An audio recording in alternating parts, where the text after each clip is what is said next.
Alright, seats are adjusted and locked. Seatbelt shoulder harnesses are good. Master switch is off. Circuit breakers in. Brakes go on my side. Pressure. Back down at compass is moving. Alright, altimeter set.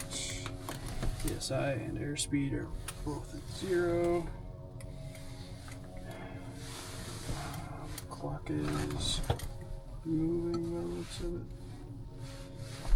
Cockpit air and heat are good. Flight controls.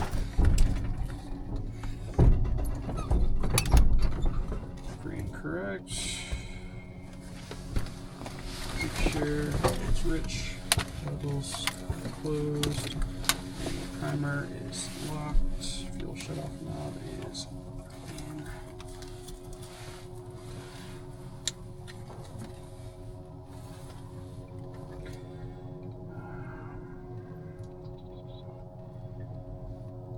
Master switch on. Driving the engine.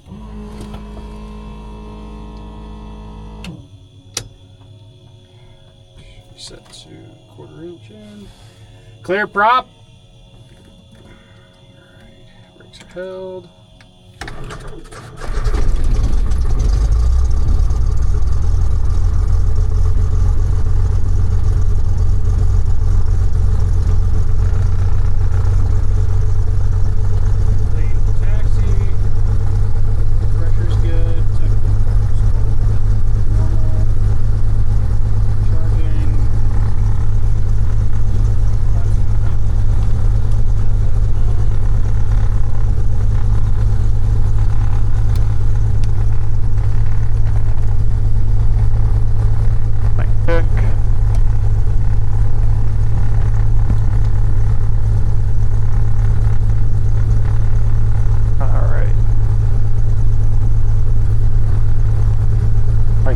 Mic check.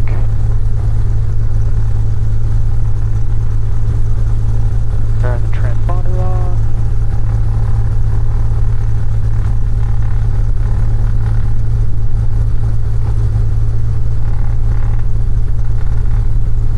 Alright. So we'll get flight and taxi clearance. You need to listen to data first.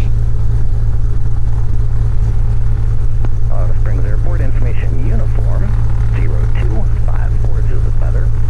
Wind 180 at free. Visibility 10. Ceiling 2000 broken. Temperature 18. Check density altitude 2.11. Altimeter 3029er. Simultaneous visual approaches in use. Landing and departing. Runways 17 left and runway 13. Notice 2 air missions. Runway 17 right is closed. Runway 17 left glide slope out of service. Taxiway Alpha and Alpha connectors south of Alpha 4 are closed. Taxiway Charlie and Charlie connectors south of Taxiway Hotel are closed. Advise on any contact you have information uniform. Alright. Get clearance.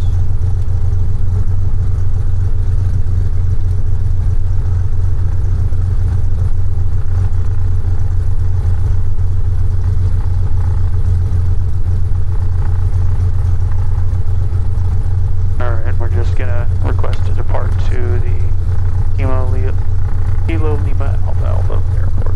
Yeah. Alright. Springs clearance, Cessna 789er November at Aero Club with information uniform. Request departure to the Kilo Lima Alpha Airport. Number 789er November, Springs clearance. Good evening. On departure, fly runway heading. Maintain VFR at or below 9,000. Departure frequency is 124.0. And squawk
Wednesday, right, for the night flight? I think so, yeah. Yeah.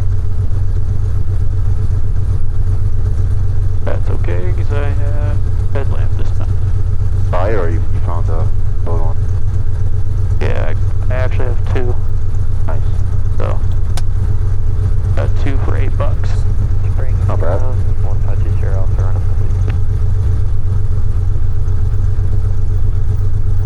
1520 Alpha, understand, ready to go. Change to a tower frequency 119.9er. Change to tower frequency 119.9er, 1520 Alpha. Springs ground, it's the KLAA Kilo Sierra again. We are parked at Jet Center. Got information. Uniform would like to taxi and 13 would work for us. Number 1520 Alpha Springs Tower. Cross runway 17 right. Runway 13 cleared for takeoff.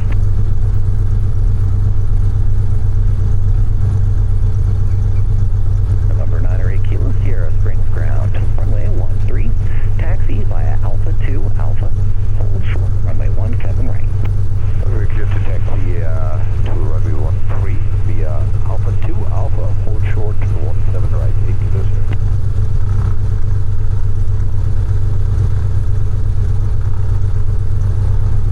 I see the plane that get clearance right now. Oh, yeah.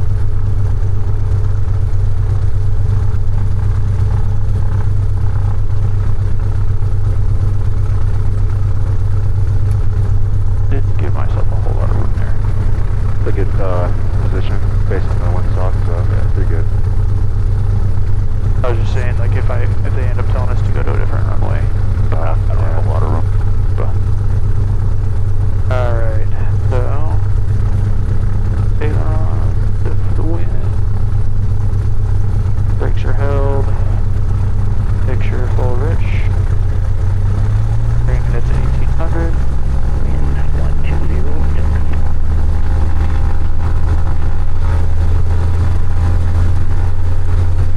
Perfect for a 1-3 departure. Yeah.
an engine out.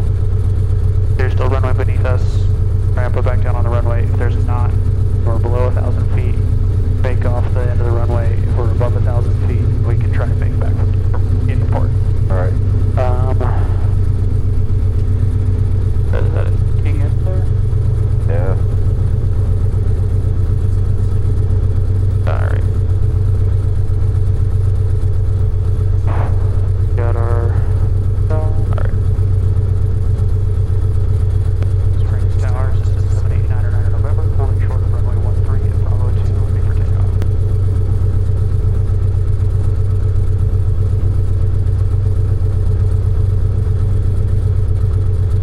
Got minus 930 Springs ground. Taxi via Papa Golf.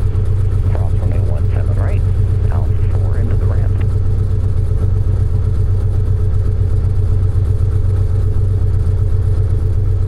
Number 7899 November Springs ground. It'll be 3 minutes delay from Bravo 2. I'll tell you what, just join the runway and back taxi for the full length. The wind is 130 at 7 and runway 13 at the full length clear for takeoff. So, back taxi to full. Yeah. Just to confirm, you want us to take 1-3 back taxi for... That's 99 November affirmative. From Bravo 2, I think it's right at that boundary of being a 3-minute delay for wake turbulence for that departed King Air. So back taxi at your preference, then runway 13 clear for takeoff. There. Back taxi runway 13, clear for takeoff. For runway 13, 7899 November. Thanks, man. Monterey Kilo Sierra contact All right. departure. Have a good flight. So, now I activate the... 98 Kilo Sierra. You have a good night.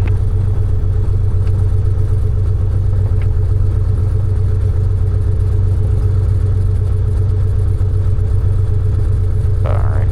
Theoretically, I have activated the flight plan. And we're departing a full 2 minutes after what my anticipated was, so. Okay. Are you planned for 9:30? Yep.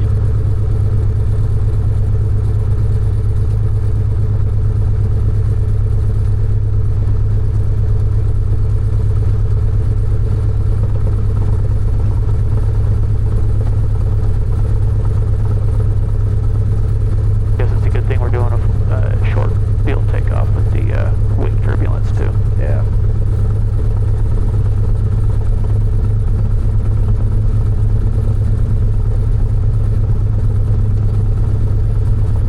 Yeah, I definitely have to say that having my own headlamp makes a difference for instruments, or for reading the instruments. Oh, versus all day, yeah. Yeah.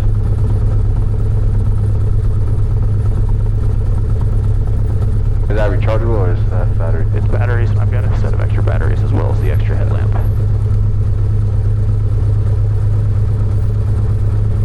I've had mixed luck with rechargeable headlamps. They're not as bright? So, just battery life is the biggest issue. Alright, so lamps are good. I'll just let them know we are lining up and waiting. Springs Towers, 7999 99 November runway 13 clear for takeoff. Wind 13016. Clear for takeoff, runway 13, 7999 November. Alright, so going full. Edges, instruments are green. Alright. Now that we can see green in this, but gonna rotate at 60.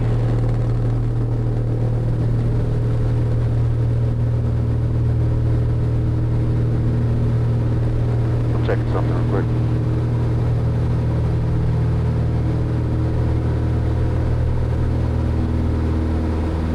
Alright, climb at 70. How's the smooth take off there? What was that? I said take off we're very smooth. Yeah. Got that cold weather.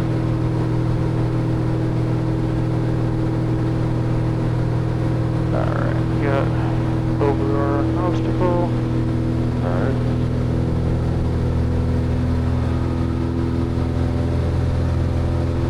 5 minute 95.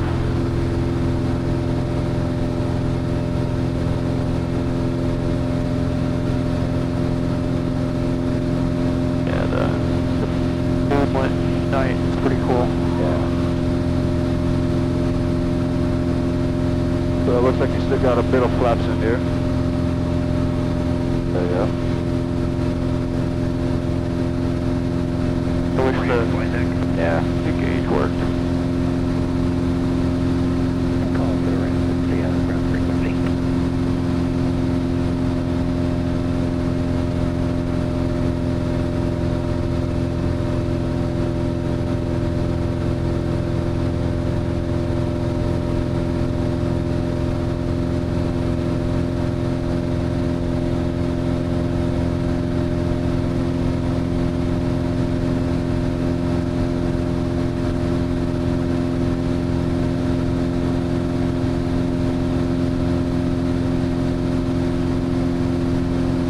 And I'll say we took off around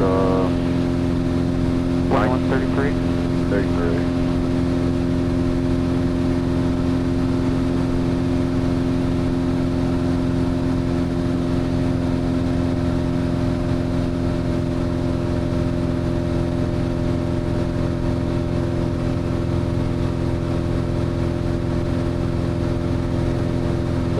Pretty much on heading to Lamar. The 110, right? We're heading? Yeah, about 110, and we're sitting about 120, 130. Nice. So, runway 13 was the right Yeah. one for us.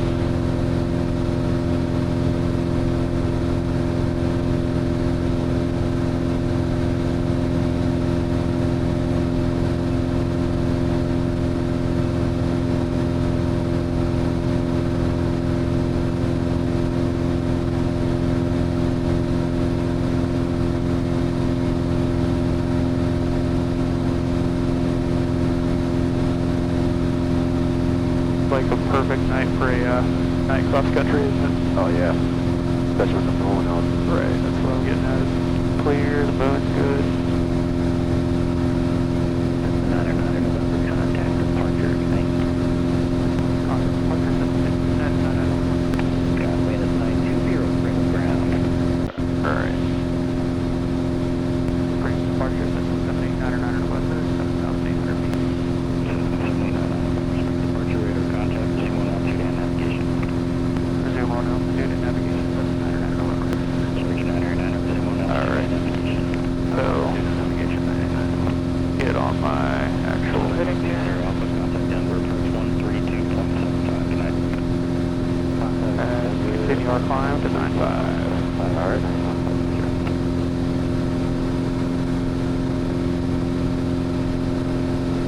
That was a light image from your camera the other day. What was that? That was the night image from the camera. That's pretty good. That's good? Yeah. He said that was the normal settings, right? You didn't adjust the... Yeah, just the auto. Oh, okay. So, and we'll see how it is tonight, because when we did it before, it wasn't like we didn't have as much moon. So, Yeah.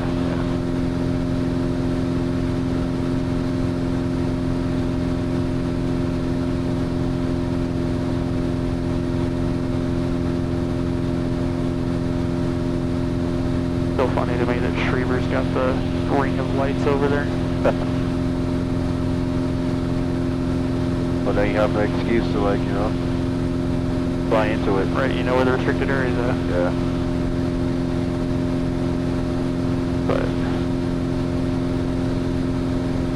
funny because it's a restricted area even on base too. Oh, for, Peterson? Yeah, so you have to have the right badge to get into the main restricted area. So that's actually what those lights are, is the fence around it, not around the whole base. Meaning, like, you need a security clearance? So I don't think everyone who has restricted area access has a clearance. It's just you have to be associated with a specific mission within the RA. That's a nuclear base, right? Or something. The what? What's the main purpose of the satellites, or just... So there's a couple different units that are out there, but I think, if I remember correctly, I think they fly GPS out of there. GPS? Yeah. Okay. I don't remember if that's, can't remember if it's Schriever or Buckley that they fly. Buckley, yeah. They fly GPS out of, but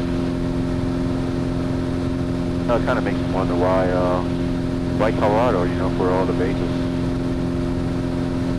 I don't know, honestly. They had the missile silos over there by Pueblo. Yeah, Cheyenne Mountain. Yeah, and then Cheyenne Mountain. Yeah. I guess they figured that back in the day that being right up next to the Rocky Mountains is a relatively defensible spot. Oh yeah, that's it. How could it be that we are more inland? Right. We're pretty far from the coast. Have some decent natural geographic features that help make it harder to descend ICBMs and whatnot. I kind of wonder if the military has, or the, you know, the government has, like the Iron Dome, like Israel has. Right. Well, we're supposed to be making the Golden Dome, haven't you heard? The Gold Dome? Golden Dome. That's President Trump's recent-ish announcement that he was saying. Speaking of that, I guess the Department of Defense is no longer the Department of Defense, it's the Department of War. Well, sort of. Sort of. Because he can't he actually can't rename it himself. So it's more of a subtitle or alternate name. Yeah.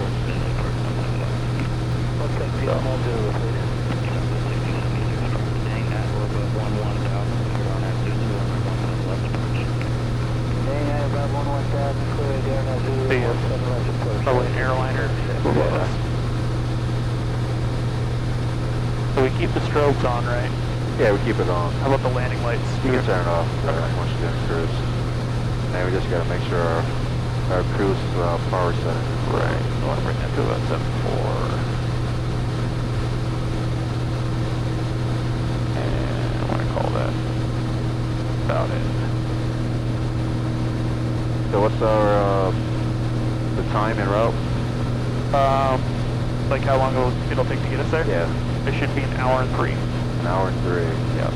So we should burn about what, 8 gallons? About 8 gallons, yeah. Okay. I'd say.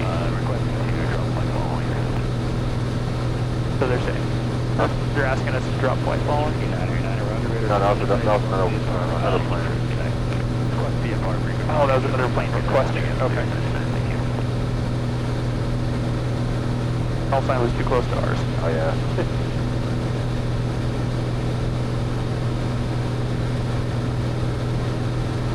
It was 989 instead of 89. 899.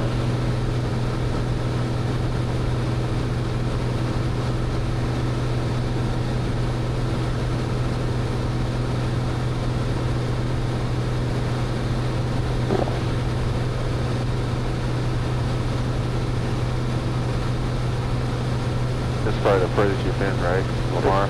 Yep, this will be the furthest. And it'll be the lowest in elevation too, by about 1,000 feet.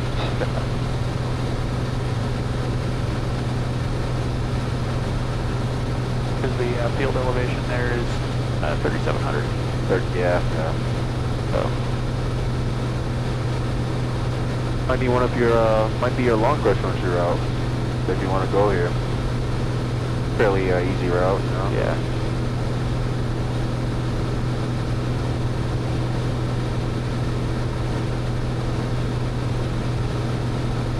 Yeah, I want to. I was kind of considering trying to see it. There's like initially looked at Trinidad. Is one of the ones, but it's only 95 Oh, miles. just short. Just shy of it. What we need, yeah. Yeah. Because Trinidad would be where I'd be flying in and out of until I get the runway set up on our property. Oh, so it's going to be out in the middle of nowhere, like kind of like this. Yep. Dark night. So I will, and like if I ever have a night flight to my property, I'd be flying to Trinidad. I wouldn't be trying to land on my current trip. How close is it to Trinidad? About 10 miles. Oh, that's pretty close. So, and my understanding is they got pretty decent tie downs and whatnot. At Trinidad? Yeah. So I think it's like $25 a night or something like that for. Oh. it covered or is it covered? It depends on first come, first serve. They've got some pole barns. The biggest worry would be the hailstorms, you know. Right. But ostensibly, if I'm at risk of a hailstorm, I wouldn't have been flying to begin with. Yeah. And also, hailstorms are generally in the afternoon during the day. They don't happen at night a whole lot here. Yeah. So, I mean, you got to build a hangar on your property too. yeah, that's the plan. So, like I said, if it was a night flight, I would potentially fly into Trinidad, park overnight, then fly it up to my property and anchor it. Hangar it. But yeah, I'm not going to try and go about lighting a dirt strip. Oh yeah. You say you wouldn't light it? Probably not. Why not? It's a lot of money and trying to run power out there. There's not power to the property. It's going to be all solar. Oh. So it'd be another probably 5 or 6 kilowatts, I think, that I need to have is for the solar power, or plus I need to have battery storage for it. Oh, okay. So I'm not fully against the idea. It's just going to be a lot more work. A lot more work. So I'm just going to start with getting the runway at all. Yeah. Is this something you plan on moving there after you retire? Or? That's the plan, yeah. Nice. I was gonna say if you're still in it, and you're gonna move anytime soon. It'll be a long drive for you, right? Yeah, it's about 2.5 hours, so. Yeah. So it's close enough for me to go and work on the property on weekends and whatnot, but it's not somewhere I'd live while I'm still active duty. Still active. It's too far away from any of the bases here. But you have some land already, right? Yep, I've got 40 acres down there. Nice. Construction has begun? What was that? You started working on it so far? I haven't, at this point. I've been getting permits sorted out for stuff. That's a whole other process there, right? All the permits. So, permits aren't too complex from what I've been talking to the zoning department for. Yeah. It's just time consuming, and also I gotta get funds to actually build. 3520 ZT5, descending 14,000 for Fisher, and we have uniform. Any chance the RNAV Zulu 17 left off Fisher? Driver 3520, Roger, depart Fisher, direct right band, there in the southwest right. Okay, Fisher, direct right band, Skyless 3520. I think it's kind of cool how there's so many different accents from each pilot, you know? Right.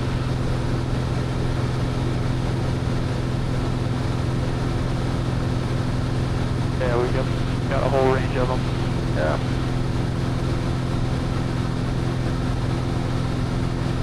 Kind of fun seeing the strobe reflect off the propeller every so often.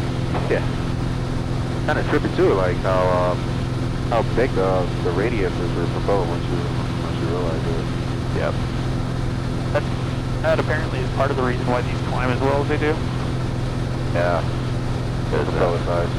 Yeah, the propeller size and propeller pitch. So.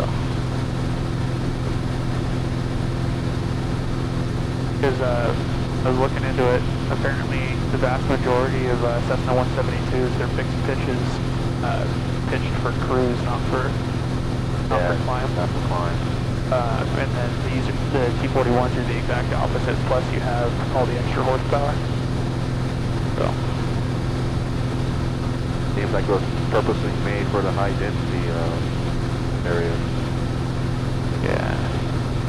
So, my understanding is that what the Air Force and the Army wanted out of the T-41 was they wanted a lightweight trainer aircraft that could also be used for low and slow surveillance. Oh, okay.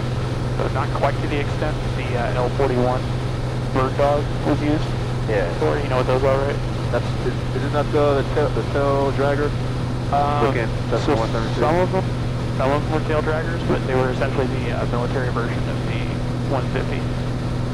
Yeah, I know what you're talking about. Yeah. There's actually one for sale right now. They're wanting $140,000 for it. $140,000. Wow. Yeah. Well, I guess it's a rare bird, right? Yeah, there's not a ton of them that are flying anymore. Looks cool. I like the way it looks. Yeah. Have you seen is it the OV something? Maybe? OVO. It's an observer too. OV. I don't know specific call sign.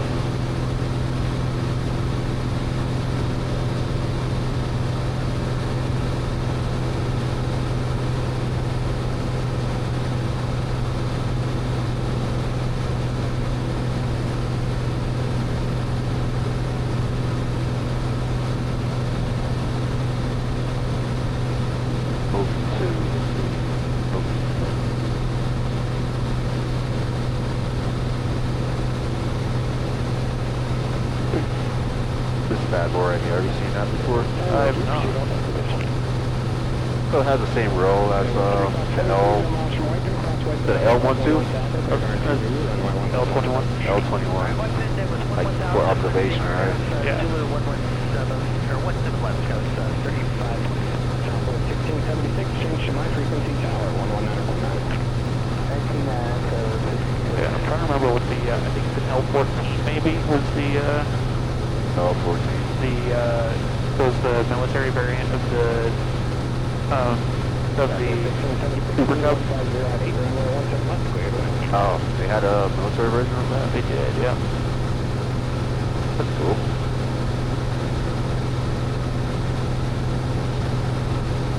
So they're not super common. Interestingly enough, they were sold more overseas than they were here. Oh yeah? So apparently the Air Force and Army both figured that the Cessnas were good enough for what they needed. But, yeah, like Britain bought a bunch of the Pipers. I think the Netherlands had a bunch of them too. Nice. So if you do even get the chance of permission, what kind of airframe do you plan on? If I had my 789 November, contact number center 128.37.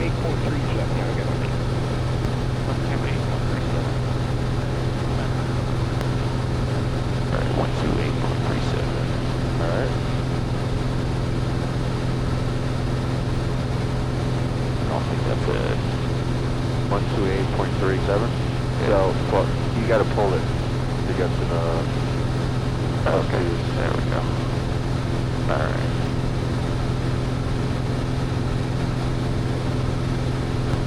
Denver Center, 789 November, 9,500 feet.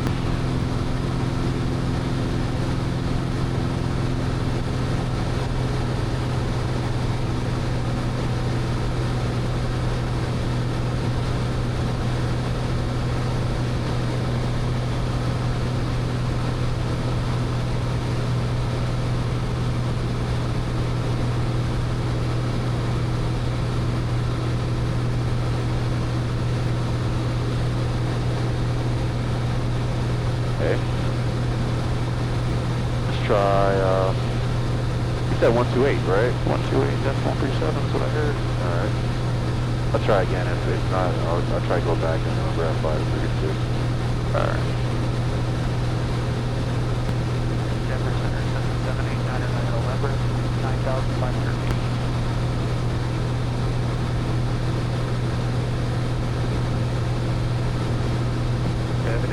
November, Denver Center, Rockville, Mar, altimeter 3010.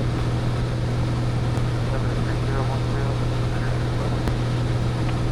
Alright. 301. Alright. Or DBS run through that new enable.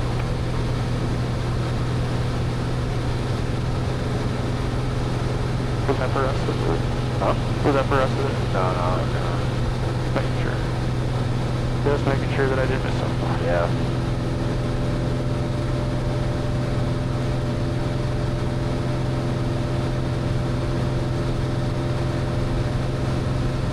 The cool thing about night flying is that you can use the pilot control lights to find the runway or the airport. Yeah, so I noticed that was something that that KLAA has. Yeah. So, supposed to key the mic, was it 7 times? So we have 3 to 7 times. So 3 will be your lowest, 5 your mid, Okay. and then 7 your high intensity. Gotcha.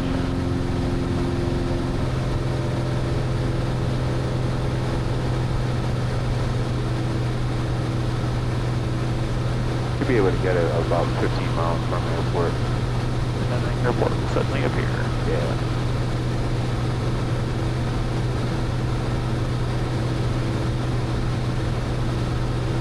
How far are you from the airport? 68 miles. 68 miles.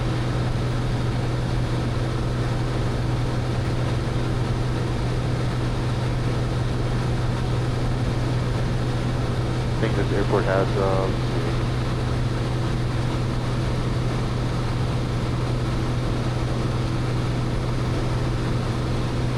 What are you trying to figure out? So, one of the runways is not lit. So we gotta make sure we 18 and 36 might be the one that's not lit.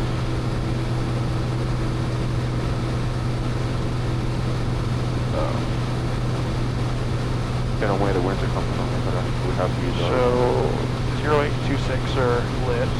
That does it? Or, no, they have, they're all lit. They're all lit? Yes. Alright. Yep. Runway,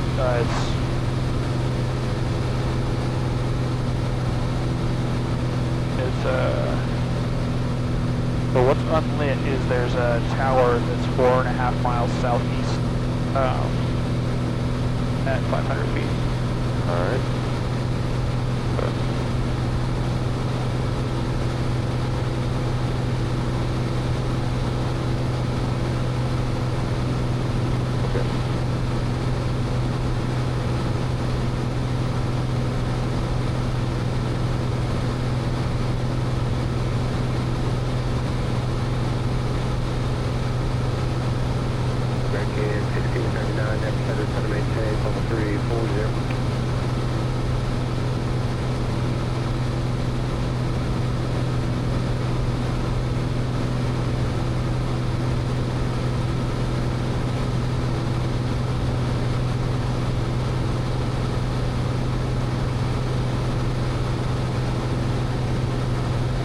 Alright.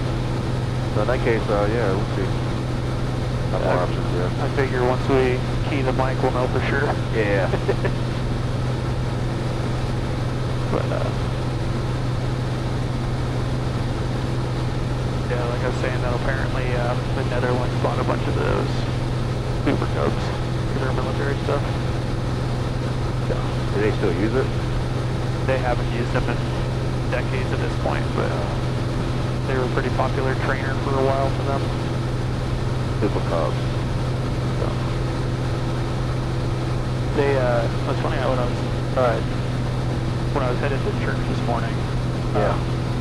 there's a Super Cub that came in for a landing on 1-3. Was it that yellow one that's always flying around here? The white and red one. Oh. So the yellow one I think is a J3 Cub, it's not a Super Cub. Oh. So the difference is the J3 goes an 0200 Lycoming. It was only rated for like 95 horsepower. Or actually no, 95 was what they put in the first gen of the Super Cubs. The original J3s range from 37 to 65 horsepower. Wow. Which is wild. Yeah, that's quality, especially flying around here. Yeah. And then on top of that, they're weighted in such a way that if you're flying solo, you have to fly from the back seat. Makes sense. Crossing Korea at above 1,000, then we can put you on Yeah, that was the big change they made on the Super Cub, was changing the weight balance so that way you can solo from the front. Right. For a couple of reasons on that. Just A, it's a little more convenient, but B, they wanted you to have better access to your instruments. Okay. Also, You don't have like dual instruments, like instrument stacks in the back. And Well, yeah, because it's a tandem seat, so you'd have for you to have instruments in the back seat, you have to have a set of instruments on the back of the seat. Oh, So I see. it does have dual controls, so. But that makes it hard to see if they have both, like, two passengers. The other thing too is the J3 didn't have a carb mixture, just had a choke. Oh, okay. So that was one of the reasons why they thought it was fine, or they figured it was fine to solo from the back.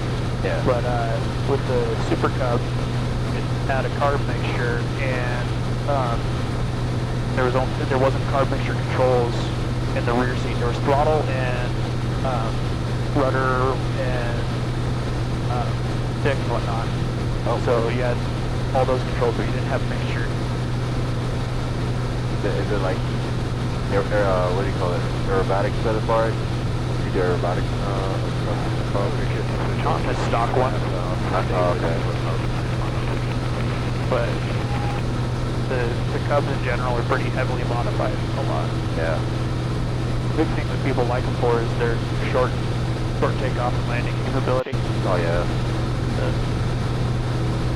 I flew, Decathlon for my, spin Thursday. Yeah. That was fun. Thanks. I don't know if I have the stomach for acrobatic flight, though. Not a lot of people do. Yeah. Been pretty fortunate in that I don't get motion sickness. Have you tried acrobatic flight? So back, I want to say I was 9 or 10. I got to take a ride for some air show. Yeah. In an acrobatic plane. That was a decent bit of fun, but your inner ear is different at that age than it is at 30. So I have no idea if I'd still be good now or not. I realize kids usually have the stomach for crazy stuff like that. So up until about it's most significant from about 6 months to 3 years old. Yeah. But the inner ear is still developing all the way until just about 12 years old. And so because of that, their body still doesn't know exactly what is normal and what isn't.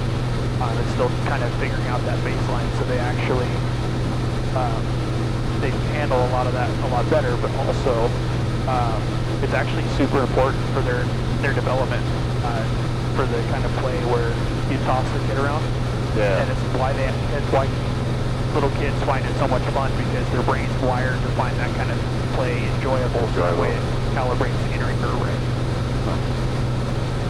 So that makes a lot of sense.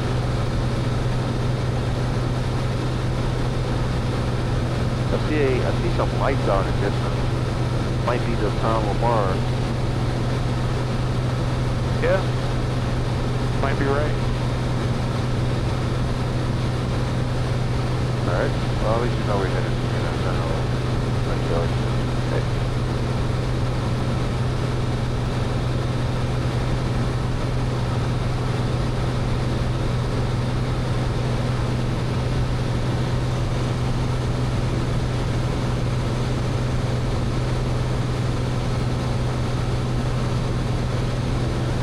I usually get the Lamar and La Junta mixed up. The Lamar is always the distant one. Right. Yeah, I think I checked La Junta as well, and it was just shy of what we needed for. Like 75 or so? So I think La Junta is, like, it's not too far off. I want to say it was similar to,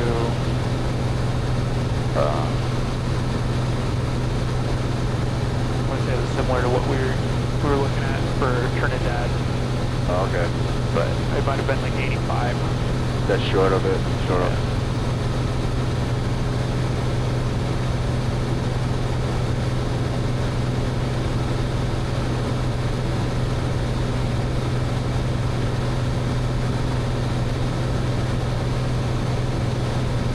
Yeah.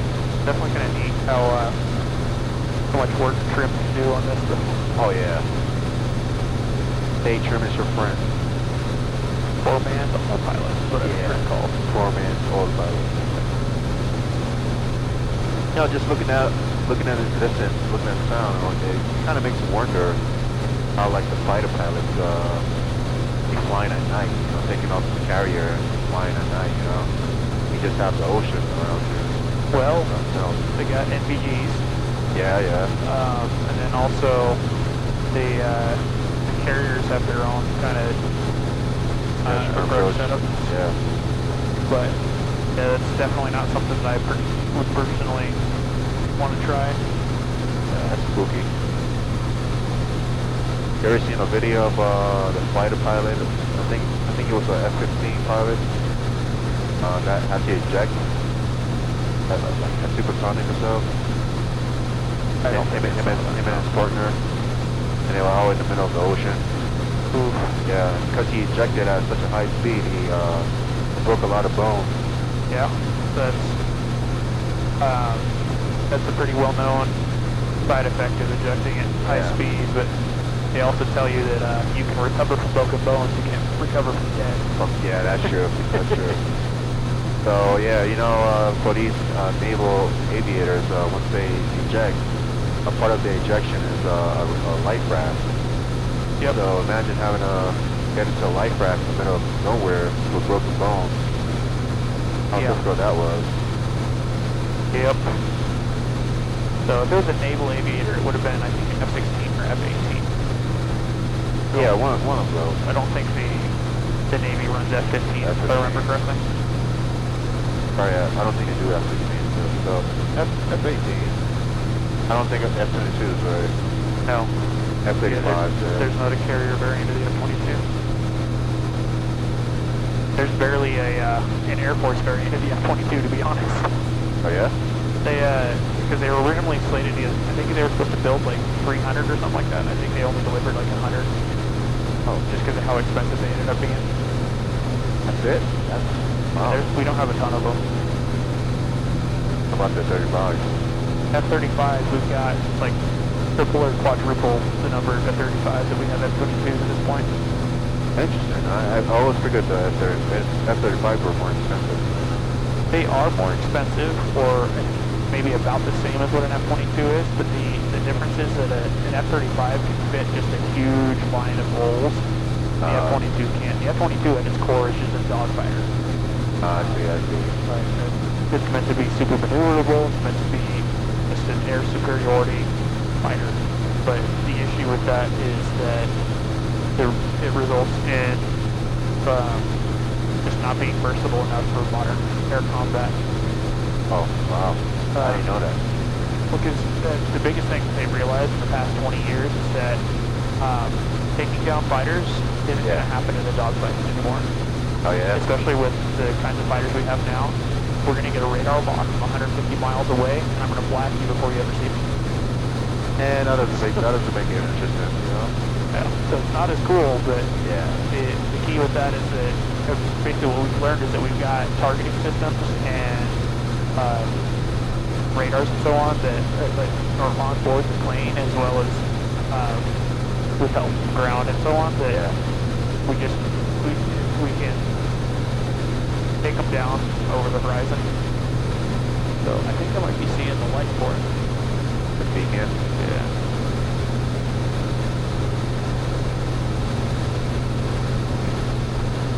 Yep, based off of... How far are we? We're about 40 miles. We can try picking up the weather Alright. if we're not far away. Let's see. 135, 625.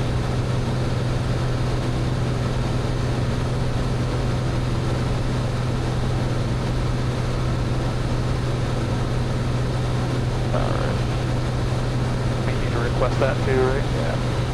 Alright.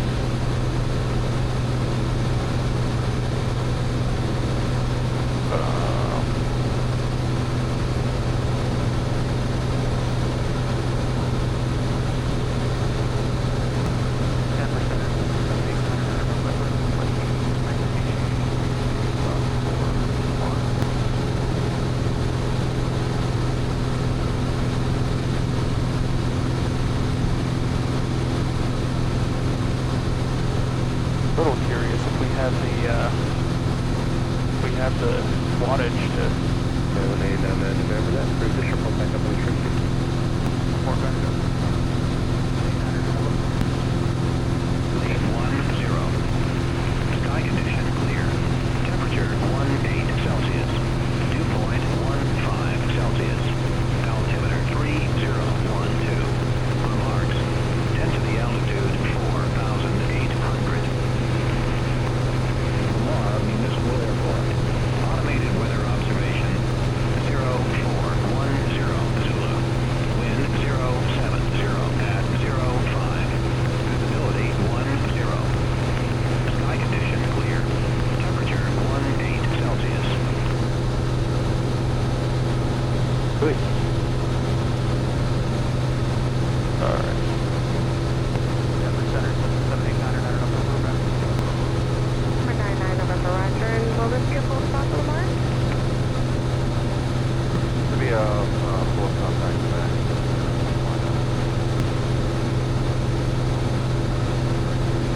Number 99 November, are you going to do just an approach or stop there at Lamar and then come back to the street? Okay. How long will the delay be at Lamar there for November 99 November?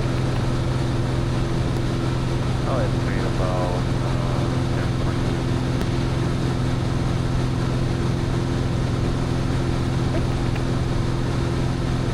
Okay, so do you remember the formula I showed you about when to start your descent? What is it? It's, so we're wanting to descend at 500 feet per minute. Okay. So,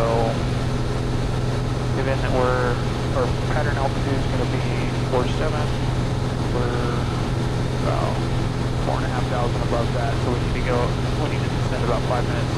Number 99 November, and just going over the Northern Lamar Airport, I'm sure the low comment west out is 7. And runway 26 copies are also out. So just let me know when you pick up the airport in sight. Alright. Yeah, the airport today. 211, so put the Omaha. Alright. So what was that? Did you hear that? I know. That for 9, I remember. 477, clear north the airport. Alright. So, 99 November, you would set one more time? Yeah, the airport. Number 99 November, Roger. Radar service terminating, keep the code, and take advisory frequency of the report back at this frequency and give return to spring.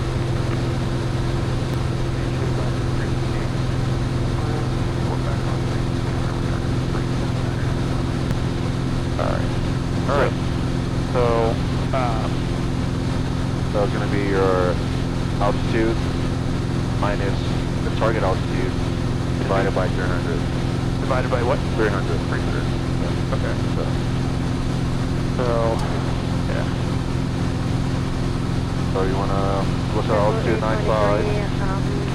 Target altitude 477. Through that area. Any costs if you have any? Yep. CCAS 128.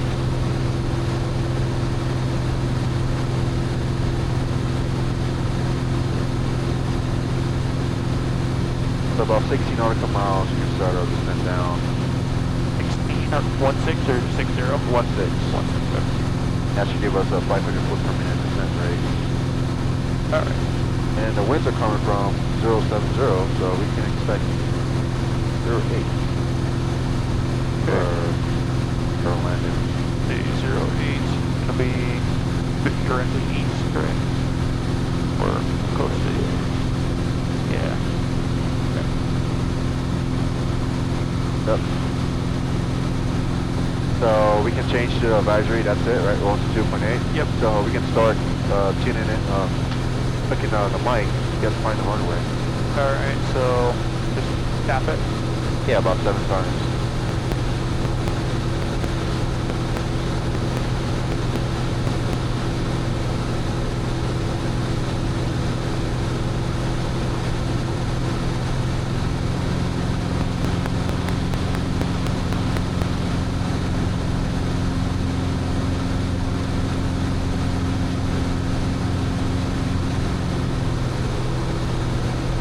Alright, how far are we? We are 33 miles.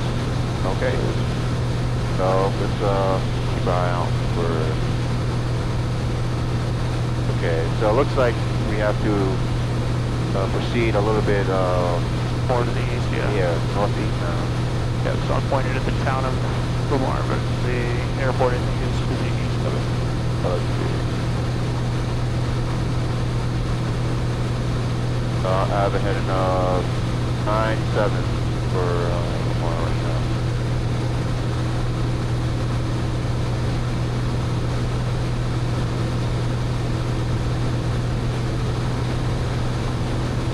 So that might be last animal.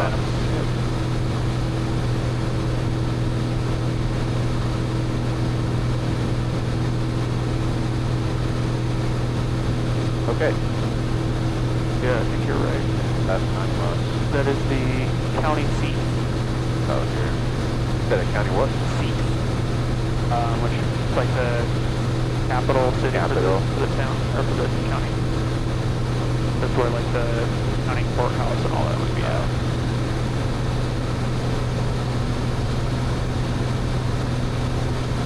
Yeah, so Los Angeles has its own municipal airports, but they're a little bit smaller. I kind of wonder what brings people out here to the farming or what? So I know a lot of this started out as like ranching. Engine? Yeah, so cattle mostly. Yeah. The property that I bought actually used to be part of a pretty big ranch back in the day. How'd you find that property? So I use about 5 different websites that specialize in selling vacant land. Yeah. Watch is one of them. Land for sale is another. Basically just has search filters set to what I'm looking for, which was vacant land, about 40 acres. Okay. And that popped up in my price range, so I jumped on it. Nice. Was it an auction or? No, it was just for sale. I think I see the beacon now. Yeah. That's 12 o'clock. Yep. So I think the beacon I was looking at before was the Los Angeles one. Yeah. Yep.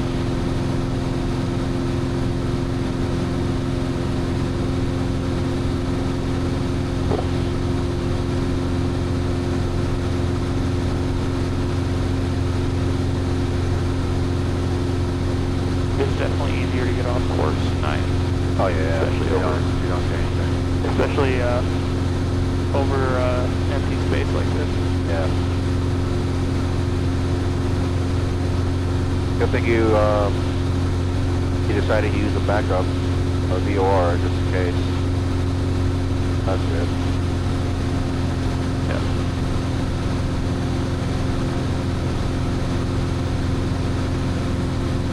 Figured, worst comes to worst, if all of our electronics failed. Well, that was actually part of the reasoning for picking Omar was I wanted to pick something that had a VOR near it, Nice. just in case. Yeah. Oh, with that being said, since you're going to be landing on runway 8, what kind of traffic pattern should we expect? So runway 8, at the way we're pointed, we're basically going to be going straight in, which is not particularly polite. Yeah. But Well, let's we can use this as a practice for entering traffic patterns at night. so let's see, it'd be a left. That's basically if we were to be coming in, like normally to land it, traffic pattern or the downwind leg would be basically directly against us. So, Yeah, I see what you're saying. Yep. I think if we were to be coming in, normally we would probably want to circle south around the airport and come back around and join probably the crosswind or the. I'll say let's see. So We're gonna go in for 1-8. Yeah. So this is our track right now, right? Right. So pretty much 1-8, right? Going like that, so we can fly around like that. Let's loop in. Into the 45. Okay. And So then come north of it. Yeah, so it go like going like that. Gotcha. For left turn. That makes sense. Yep. So let's see. Look at this. Taking to that point. There's some lights up on the horizon. Yeah, that should be a good And we'll turn back around. Yeah. All right, we're about 22 miles north or east. All right. Been mixing up my directions, but you're 22 miles west of it. west of Yeah. about 10 miles is when we're gonna start our call, right? Yeah. Fix the vehicle over to see southwest radio on.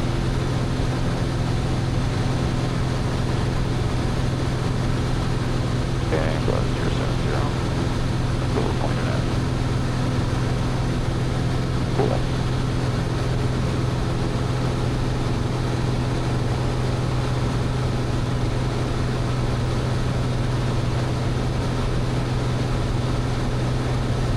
So another big thing about flying at night is the black hole effect.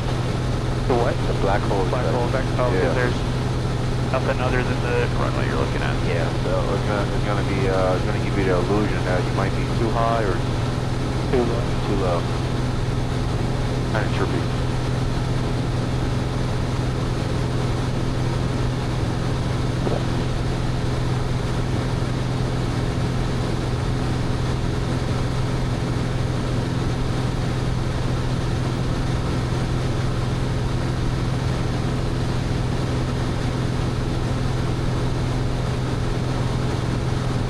How far are we? There are 20 miles. 20 miles. Alright, so we got like four more miles to start descending.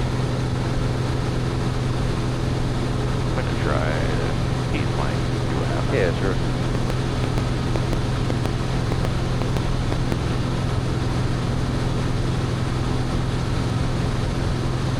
Don't see him.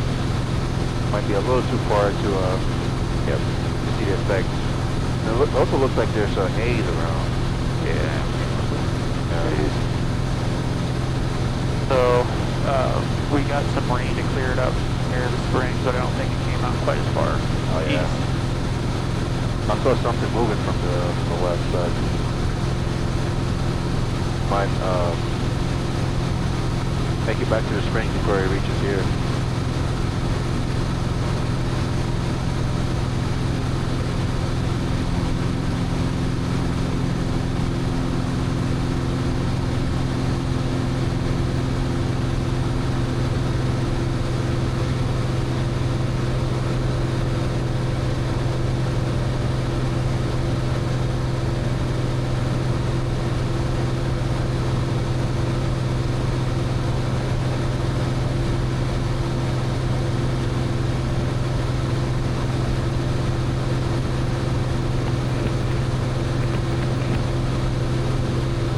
Sounds like someone else is trying to do it. Oh, that was you? That was not me. I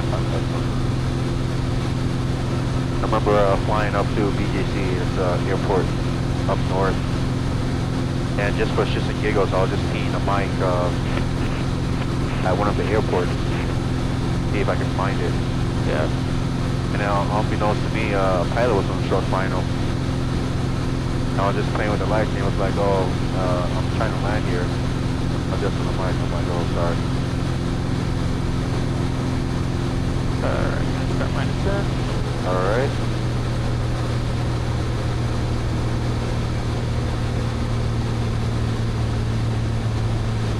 I kind of see 080. Pretty much point is parallel to us, right? So Yeah. I would say we can fly towards those clusters of lights right there. And then once we are perpendicular to it, we can proceed and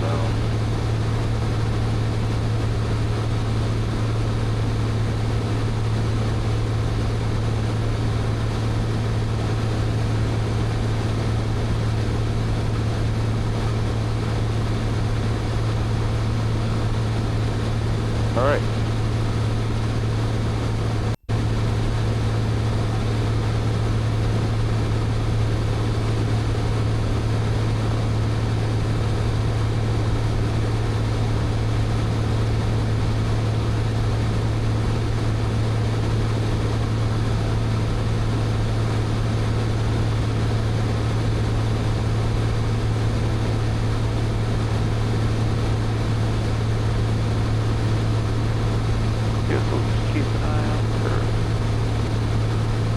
anyone else as well.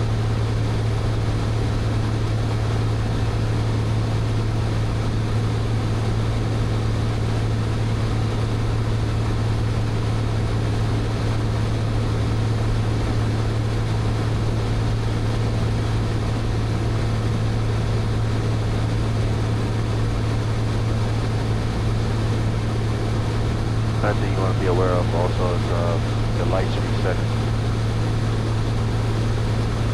No, they're usually on for like 10 minutes and stuff. Right. I think I might see the runway lights. Yep. Yeah. They're not super bright, but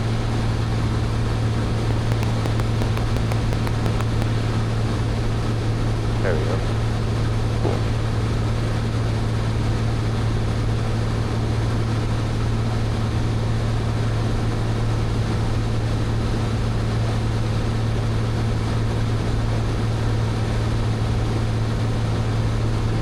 Does that give me an idea of where I need to be at to enter the traffic pattern? You see, 08, right? Yep. Yeah. A line like that. Yeah, so my plan is I'm gonna overshoot and then loop around into to enter that 45. Alright. Alright.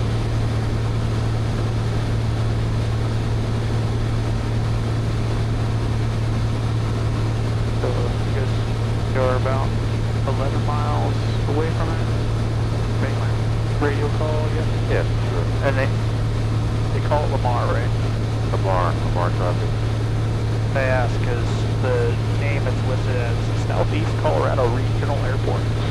Imagine I would have meant to say that in your call. So, Yeah, Lamar is there. Scope the area, transfer 3.0 Delta, 5 miles east of the field, descending down to 627 for 4300. Going to be any west downwind on the 45 for runway 17 full stop Colby.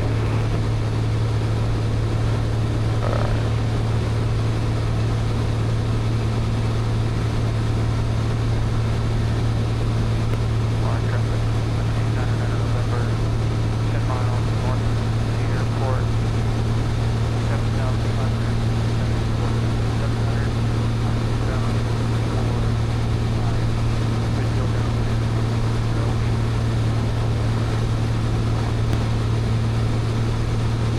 Alright, not bad. Only thing I would say is make sure you mention the direction of your traffic. Left traffic, left downwind or right downwind.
Hey, it looks good. Yeah.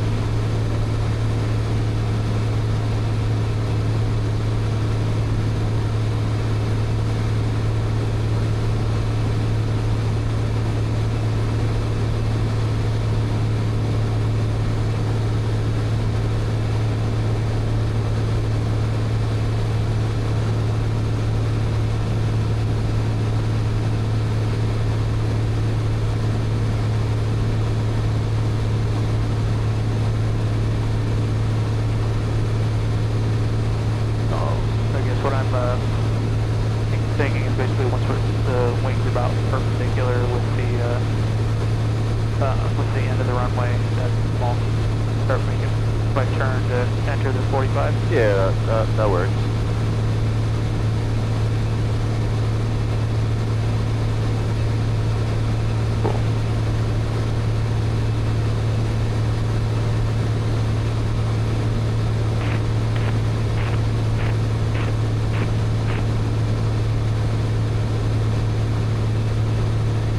Was that you?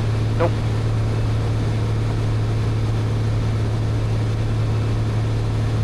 I imagine it was probably the, Other guy? yeah.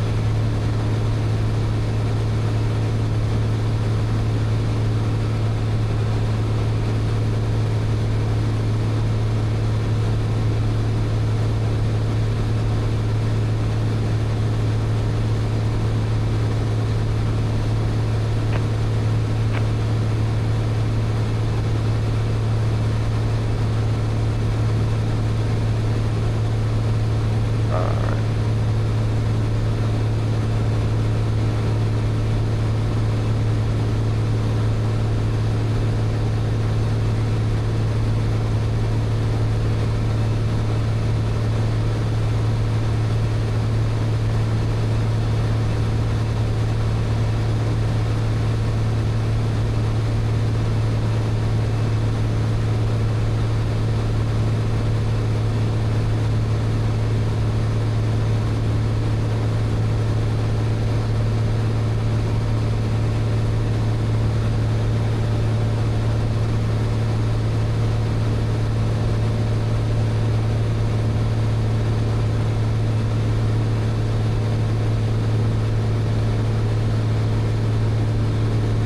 I want to point myself more or less at the far end of runway 36 or 3 something. 35. Yeah. Don't give me about the 45 before I. Alright. Alright.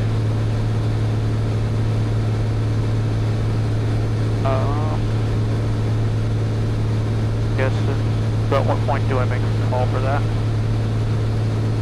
Whenever you want to. Whenever you establish on the 45. How far are we right now? We are 6 miles. So 2 miles on a 45 hour expecting the call. Okay.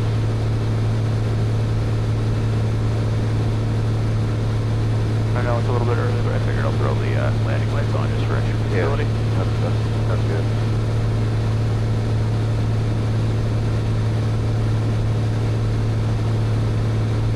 Now on the downwind, I'll relight the runway just so they don't turn off on short final. Yep, that's about what I was figuring to do it. Well.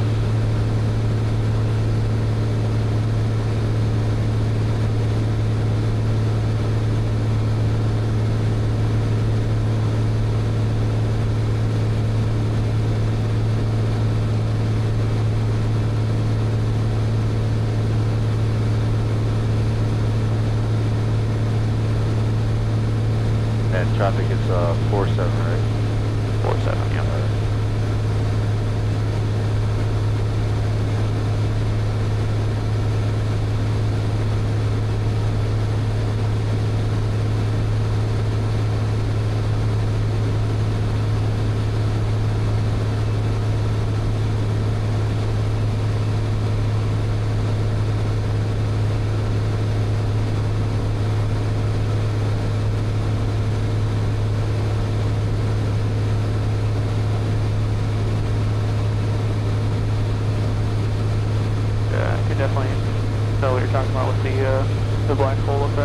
Oh yeah. Because looking outside, I feel like I'm closer to the ground than I actually am. Exactly.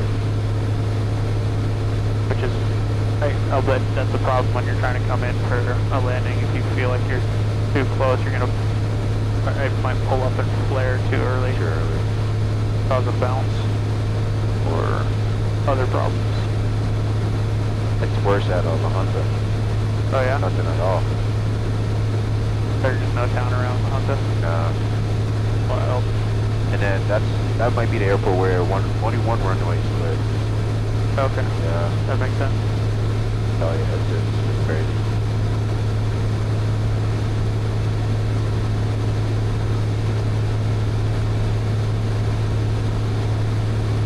There'd be something on the radio call would be something like entering the 45 from left downwind, runway 08. Yeah. Alright.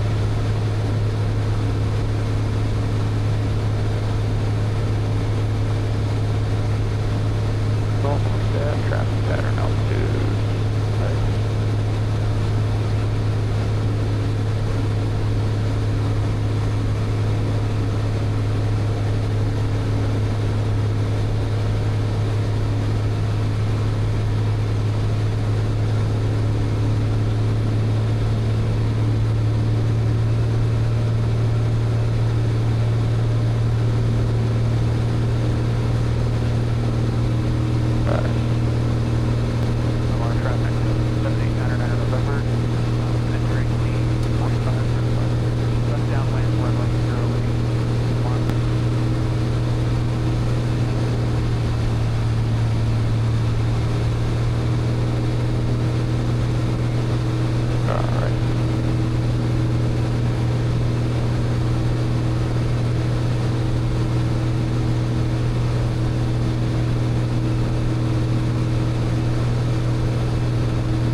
So this runway 08 doesn't have a taxiway. Okay. So we'll have to call it back taxi. 35, this one right here. Does. Yeah.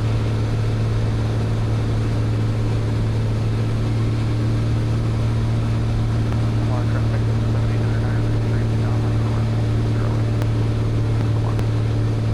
Alright.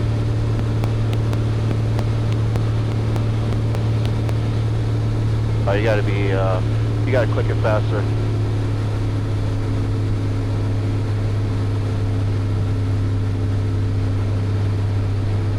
Unless this brightness is good for you. Think it's alright?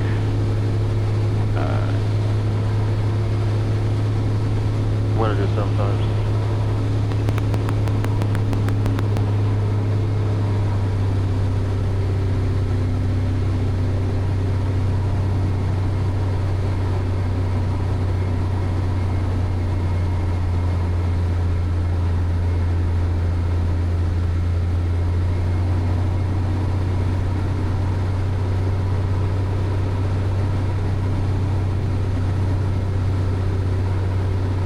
Can definitely feel the wind moving us around.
That wasn't bad. Just had a little bit of, the plane was towards the left side. Yeah, it wasn't quite aligned Yeah. correctly. Alright.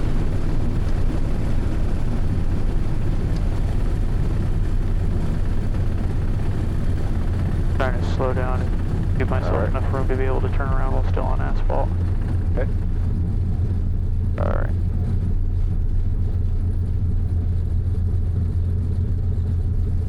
So for this, I'll say taxiing back to runway, Yeah.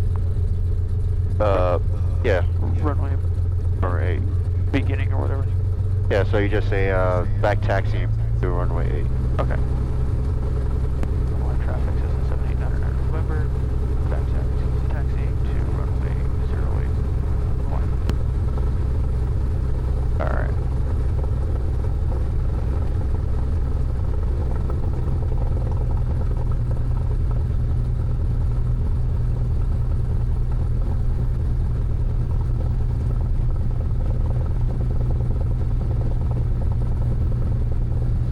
So crazy, I can already feel how humid it is. Yeah, it is definitely humid out here.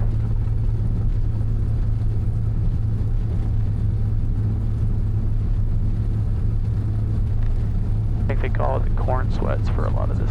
The corn what? Corn sweats. Corn sweats? Yeah, so places that have a lot of corn. I don't know if they grow a lot of corn out here or not, but I see. but corn takes a lot of water and then it proceeds to let out a lot of it into the air. Alright, so I'll just say that we're crossing. Yeah. Runway. Foreign traffic system 7899 November, crossing runway 18. Make sure we're not going off on final or takeoff.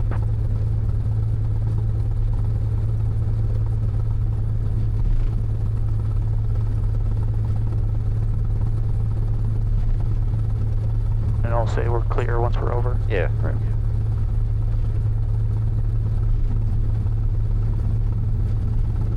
Foreign traffic system 7899 November, clear of runway 18. Nice. Come on. Alright.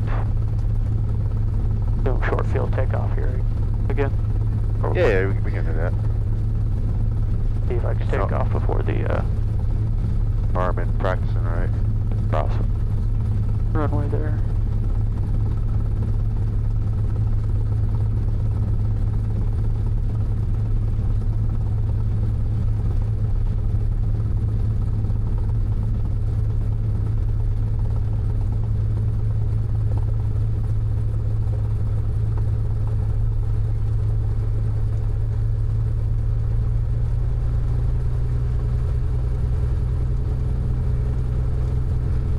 But before you take off your hat, have to make sure that our settings. So we want to go back through our takeoff checklist here. Let's see, at about 4,000, we want to have our gallons per hour about 1213. Okay. And then we'll be taking off with 10 degrees of flaps. There'll be 10 degrees of flaps, full throttle, holding brakes, main mixture, instruments in the green, then let go and take off. Sounds good. And then, as per usual, if we have an engine out, try and put back down on the runway if there's something left. If there's not, and we're under 1,000 feet, make off the end of the runway. If we're over 1,000 feet, we can make back to the airport. Alright, cool. Still have dinner in our backup frequency. Just plot my flight plans, so we're pointed the right way on that. Alright, I think we're ready to go. Alright. So, Lamar traffic, so this is 7899 November, taking off runway 08, Lamar. So,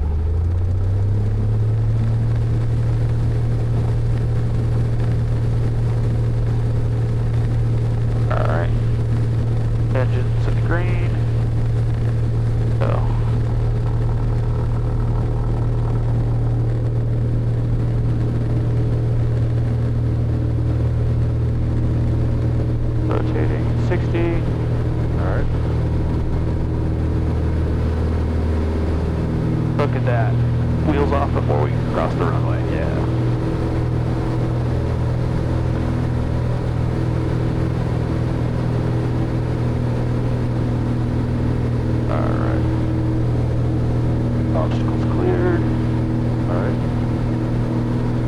Flaps down.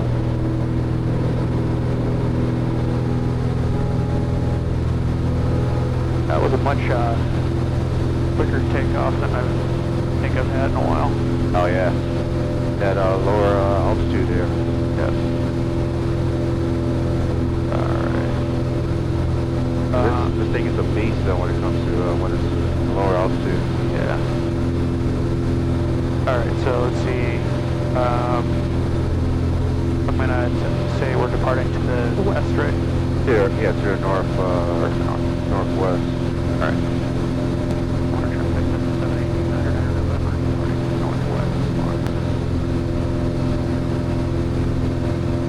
Alright.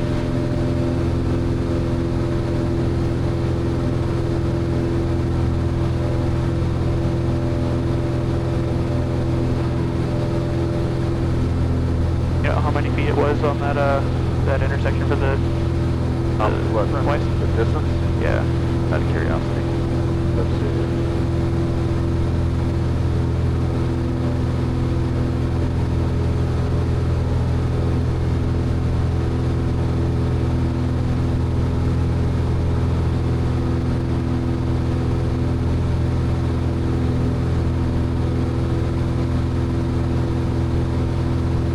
About 1,000 feet. That's cool. Yeah.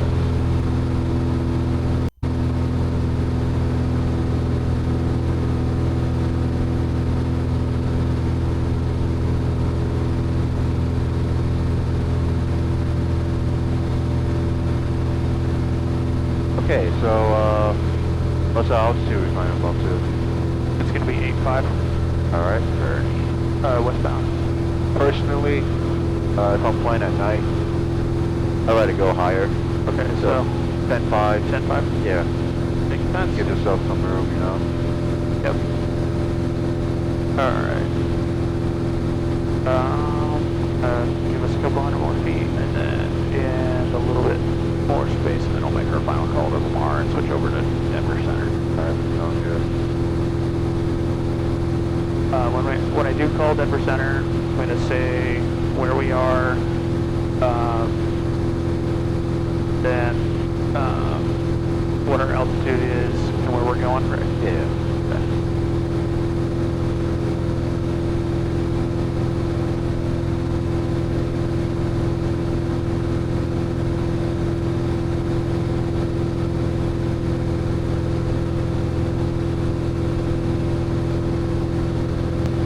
Traffic 7800 northwest. Final call. All right. Let's see, we are.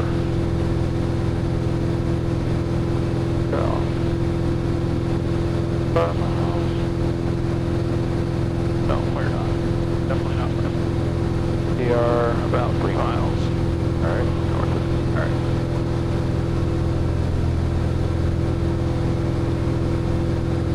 Denver Center, 7800.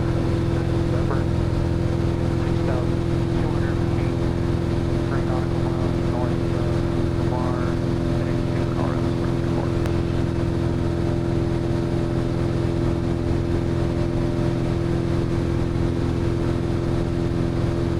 If you don't get back to us, it might be too low. We'll say around 8,000 for your stomach. I wondered if that might be the case, yeah. So, cool. We'll, in the meantime, we'll continue our climb to 10.5. Alright.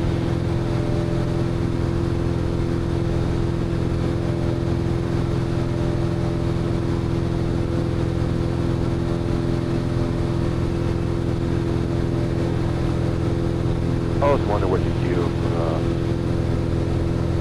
when there's nobody on the call. Are they allowed to like read or? My understanding is they gotta be pretty attentive to the radar. That sounds excruciating right there. Yep. Yeah, we're too low. Starting to pick people up. Yeah.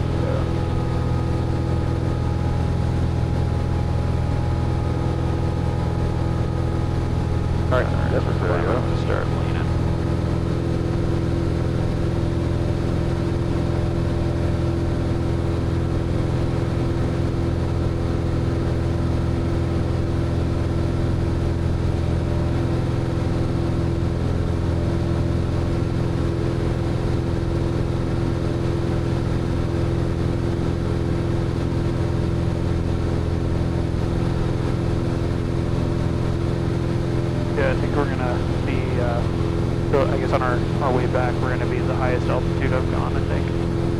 Like 10,000?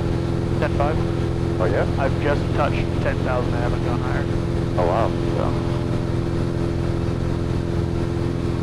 Oh, I didn't know that. Yeah, I guess it kind of makes sense because usually they have us below 10,000. Trying to right. What's the highest you've ever been? Like not in a plane, but anywhere else? Like so, big. I've been on a couple 14ers. All right. So, You ever get like sickness from the low oxygen? so I never had issues with hypoxia, Yeah. but I'm also, I'm a cross-country runner. I used to play the tuba for a while. Nice, nice. So apparently all those help your lung capacity as well. I grew up in fairly low or fairly high altitude areas. So. Also, the 1.5 miles is nothing to you, right? For the Air Force, the PT test. Not a big deal at all, yeah. Now up into 2 miles here soon from here. Oh yeah, I've heard that. What's your time? The fastest I've gone is at 9:45. Wow. No, the record's a lot. It's about 6 or 7, right? 7 minutes. Something like that, yeah. Oh, that's great. Alright, now we're at 85. I'm gonna make a call. Alright. Denver Center System 500 feet. 10 miles north of Lamar. Colorado Springs Airport. Tower 7899 November, Denver Center radar contact 8 miles northwest of Lamar Airport, Lamar altimeter 3011.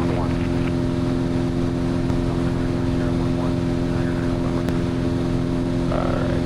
Delta 1454, descend now to level 300, descend via class 5, arrival waiting south.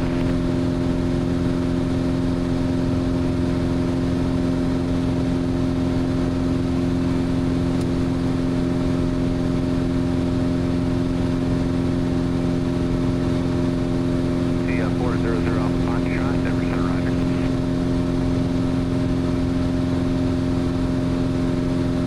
I need to adjust my setting indicator.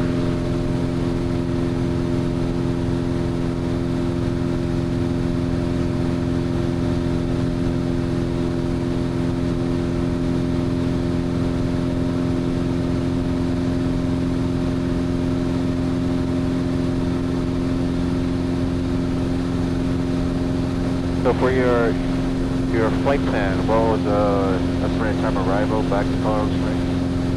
Oh, you just did it to Lamar. Just to Lamar, yeah. Okay. I wasn't sure how long we'd be on the ground there. Yeah. No, remember you have to close it. If you did it just to Lamar. Yeah. They don't come looking for us. Let's see.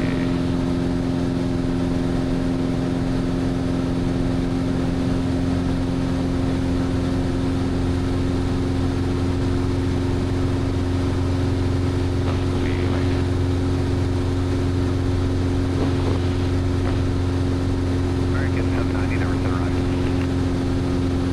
Alright, it's been closed. Alright.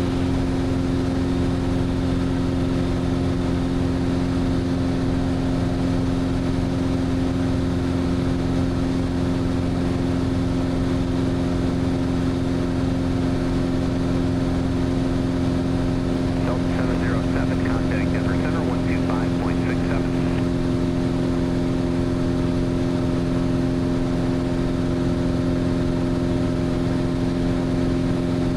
Frontier 1401, cleared direct clash and descend via class 5, arrival landing south.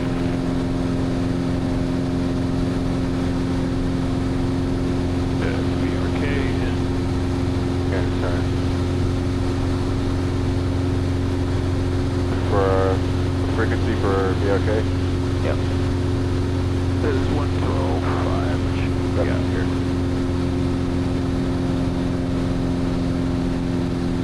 Alright. Better on one.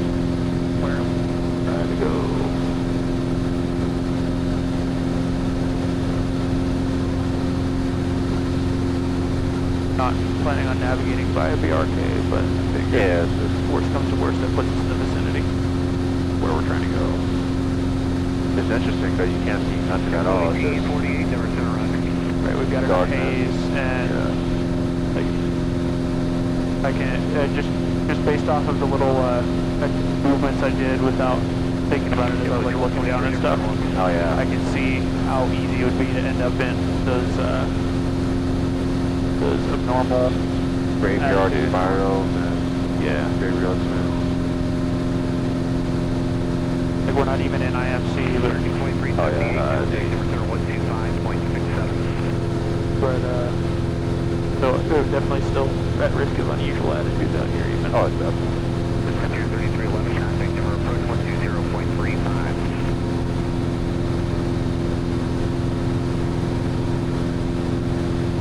Alright, it's what we're doing.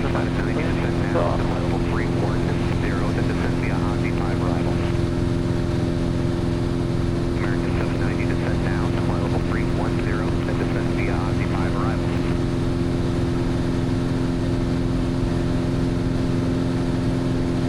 American 790 brings altimeter 3029er.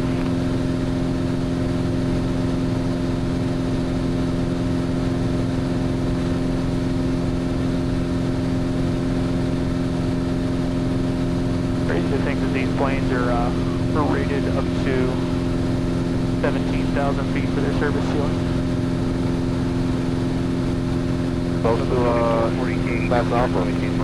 What's that? Like close to the Class Alpha airspace. Yeah, Cross Alpha is at flight level 180. I think anything past 12,000, I'll just I'll definitely bring some oxygen with me. So 12,005 if you're over that for more than 30 minutes, you gotta have oxygen anyway. Yeah. Alright, going up to about 10 gallons per hour. Or, no, actually we want to bring it down to 74. 200, never turn climbing gauge level 340. Cool. Frontier 4069, contact Alright. number approach 120.35.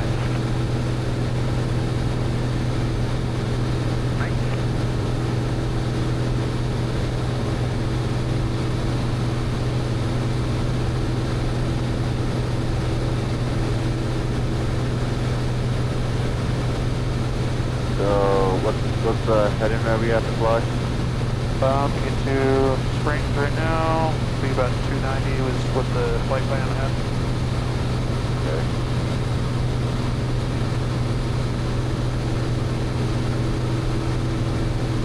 Alright.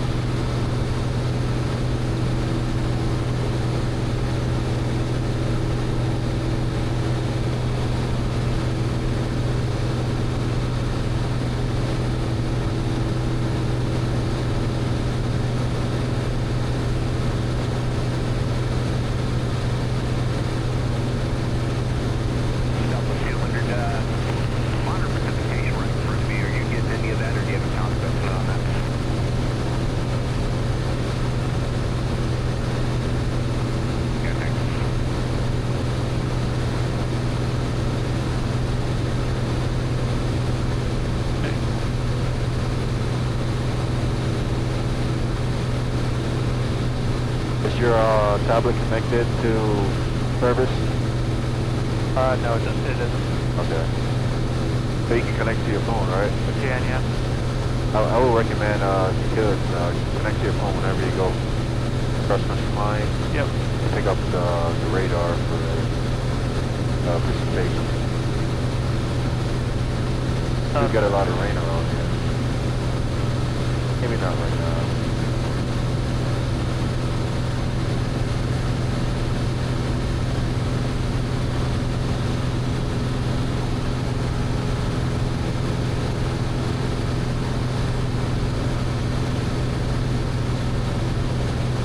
But that has a internal GPS, right? Yep. Yeah.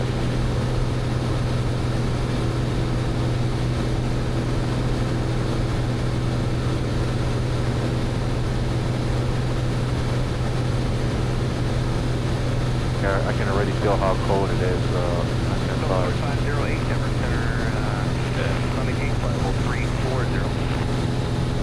Curiosity, is this still going. Looks like it is. Still going. Yep.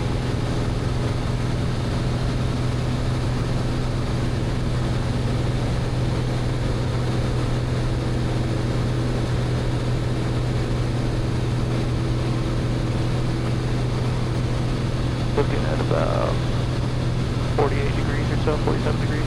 Alright.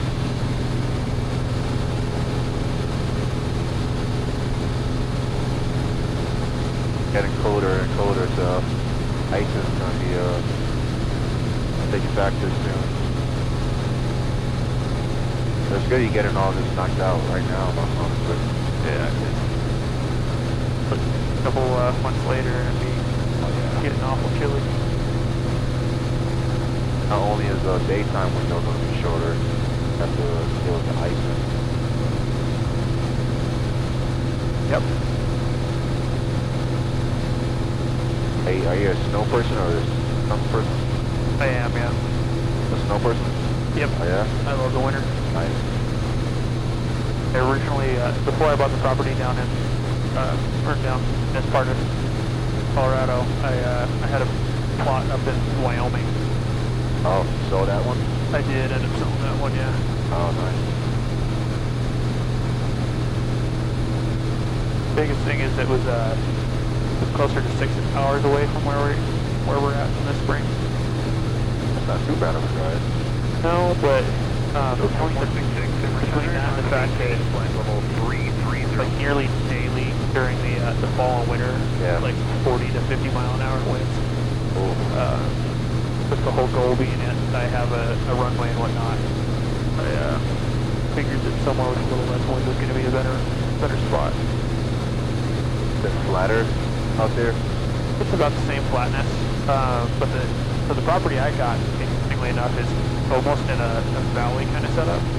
Okay. So the winds it normally gets out there are north-south, but it's got kind of a dip below, about 300 feet or so below the rest of the area. Yeah. So it's got some good natural protection from the wind. Okay. So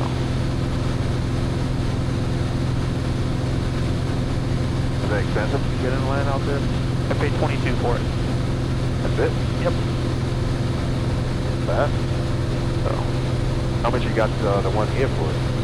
so the one I got here was 22. The one in Wyoming was 40. Okay. Dude, honestly, I thought it was going to be more than that. More than like 50,000. I would have too normally, but They know that cheap.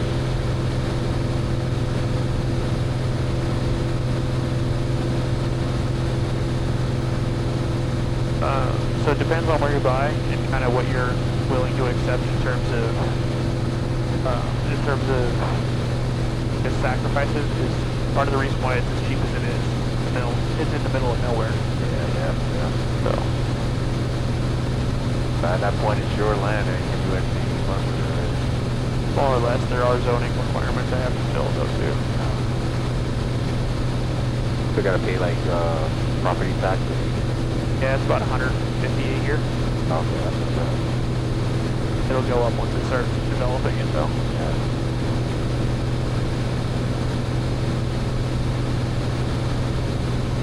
That is not a bad place to own land, honestly. No, it's not.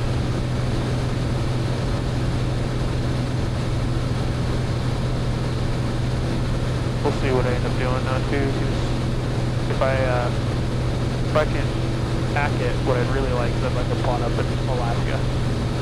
Oh, Alaska? Yeah. You been there before? I have once. I would love to go there. So I hear around this time, or towards the winter, there's less sunlight, so it's kind of depressing. it can be, yeah.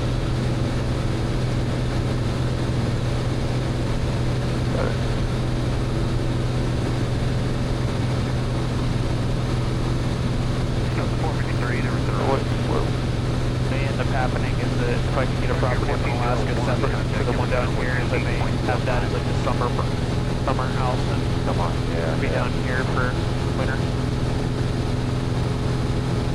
Were you there in the summer or the winter time? It was during the salmon run, so towards the tail end of the summer. Nice. Talk about paradise. Yeah. Definitely want to get back up there. Yeah. One of my bucket list items I want to do is I want to take my old Jeep up the Alcan Highway. The Alcan Highway? Yeah. Transport 3368, contact number 0125.67. What's big about that highway? So they built it during World War II to resupply Alaska, and so they used it ever since that point, like during the whole Cold War and whatnot, to keep Alaska supplied and further logistics stuff. Yeah. So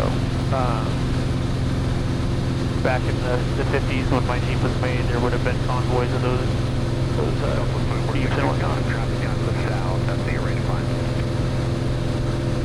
Is your Jeep the model that's easily can take it apart easily, transport it? Yeah, it's not quite so. There's definitely some gimmicks people do. Because I'm sure you've seen the videos where they like put the Jeep together in like 3 minutes and drive it away. Exactly. So those Jeeps are specifically set up to do that. It's a gimmick, like nothing's torqued to spec. It's like the frame is set up in ways to make it easier to disassemble and reassemble. So very much a gimmick kind of thing, but it wasn't like a whole military. Like a military standard Jeep wasn't going to be that easy to assemble. Yeah. It'd take a couple hours coming out of the box. And for what it's worth, the vast majority of the time, they didn't even get crated like that. They drove onto the cargo ships. Oh, nice. So.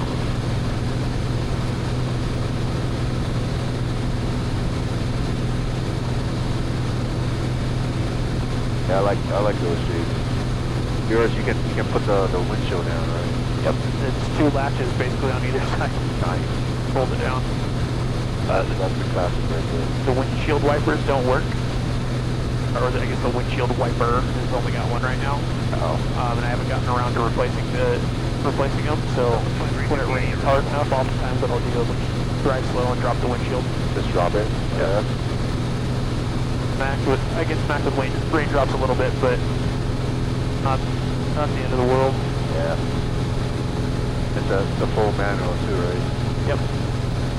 So manual transmission, the brakes are manual, steering is manual. No steering assist.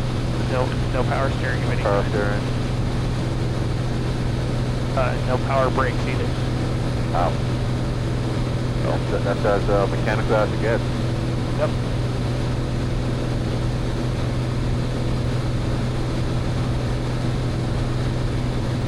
And the kind of neat thing too is like the clutch linkage on it. So in modern cars they have a hydraulic clutch. So you press the clutch pedal and it actuates the hydraulic system that moves the clutch and the transmission. The Jeep is fully mechanical linked. Wow. So does it make it weigh more or less?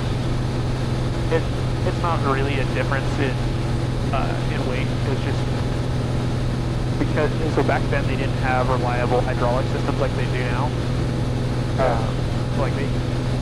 In 1958 they had probably only started using hydraulic brakes for cars for like 10, 15 years. Okay. Most of them back say 1940 to 1935 and earlier were mechanical linkage, so there wasn't any hydraulic pressure or anything like that in the brake system.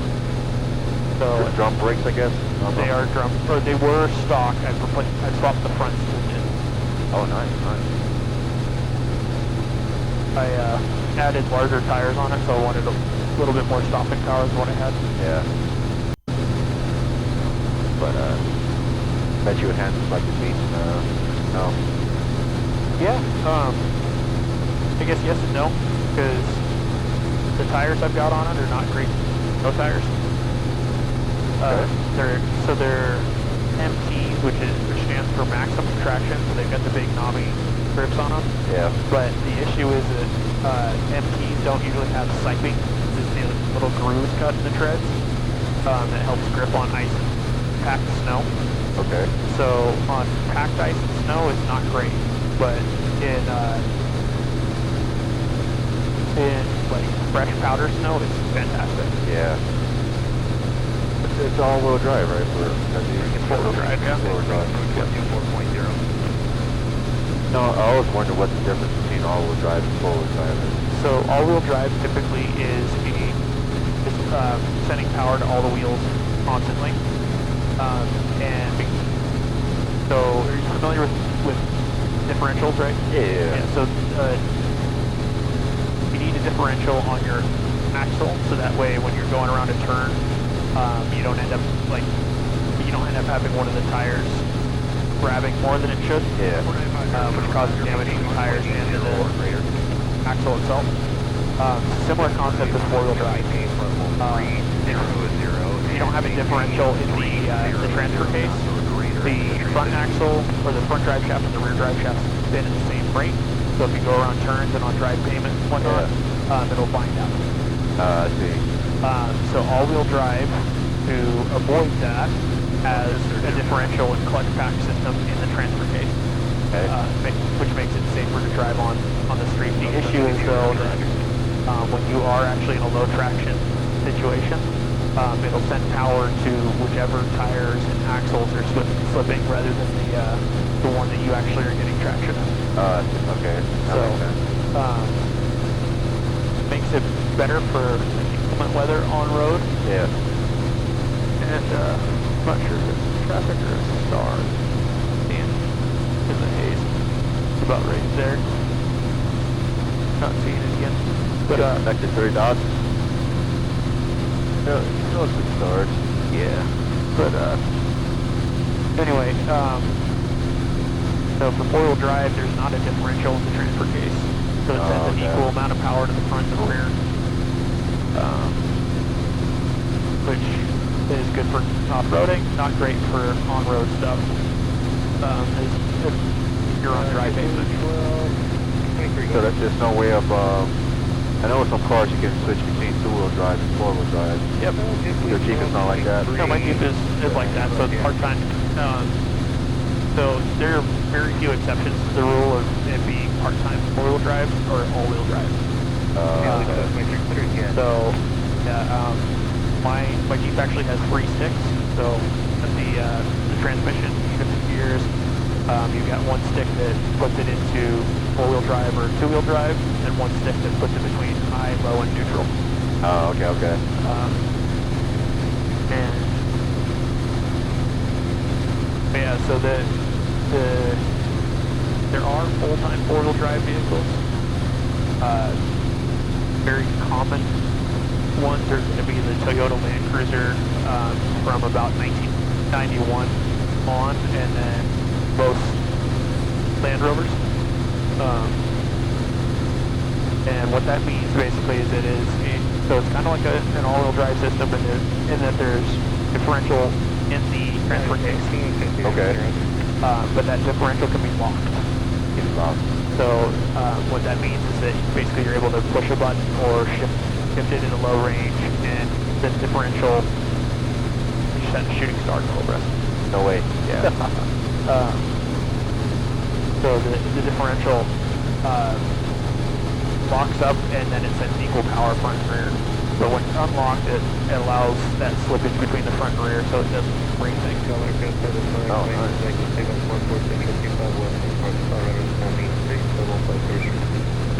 Such a complex system.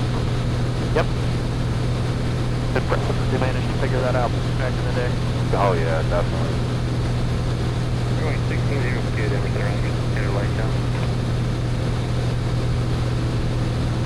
I see the spring light out in the distance. We are about 60 miles away. Yeah, I see something. I know that's Pueblo down there. Yeah. Pueblo's airport.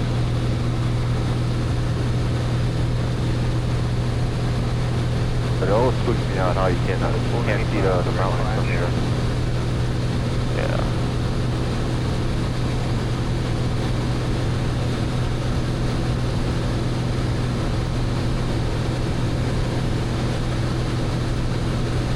You ever seen that video of the F-16 back in Gulf War or so? That was escaping like 6 dams. Oh yeah, and his flares didn't work. Flares didn't work? Yeah. So it was just Dodged them. dodging them. His wingman was calling the directions on it. I was thinking about that video, man. It's kind of crazy. Yeah. Can't imagine how that pilot was feeling. According to the interviews, he was basically crapping his pants. Yeah. I would expect that. Surprised he even made it because I know the F-16 bird is not having a lot of range. Yeah, it's not. I mean, it's still fairly maneuverable too, but Yeah. yeah. I say that because I'm sure if I was you was dodging those missiles, you was an afterburner, you know? Right. Just burning up those fuels. 1030 to 1080 class stop arrival, landing south, over altimeter 3017.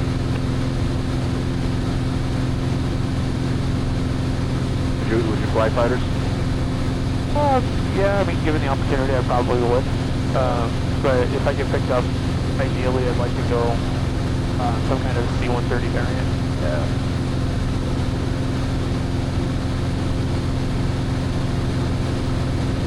From what I've heard, the fighters don't really fly a lot. They don't. Yeah. The cargos are the ones that fly the most. Yes, that's true.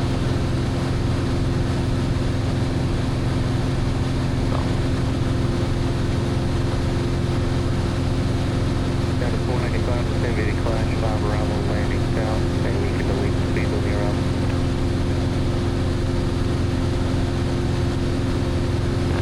Definitely starting to see the springs. I don't know if that's true or whatnot, but Speed moving around as I well. see something. I've seen enough of it along the horizon for it to be too much of a Screamer. I'm sure we are seeing Screamer, but we're definitely not just seeing Screamer. Yeah. You see that cluster of lights? Yeah, I think that's Screamer there. Yeah. Cool. That wasn't too bad, right? That wasn't bad at all.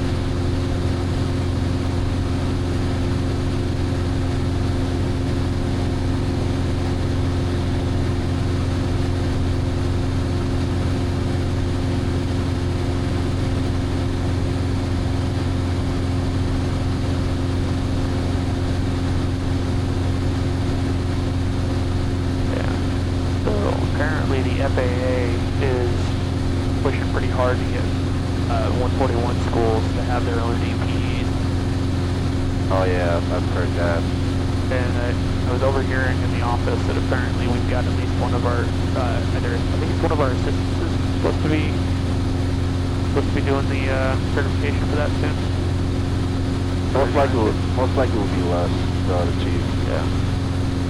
So I know, well, so they were saying that Les for sure is going to be doing this, but they're trying to get one of the assistants too. I wonder who. Yeah, two of our assistants are out for medical reasons.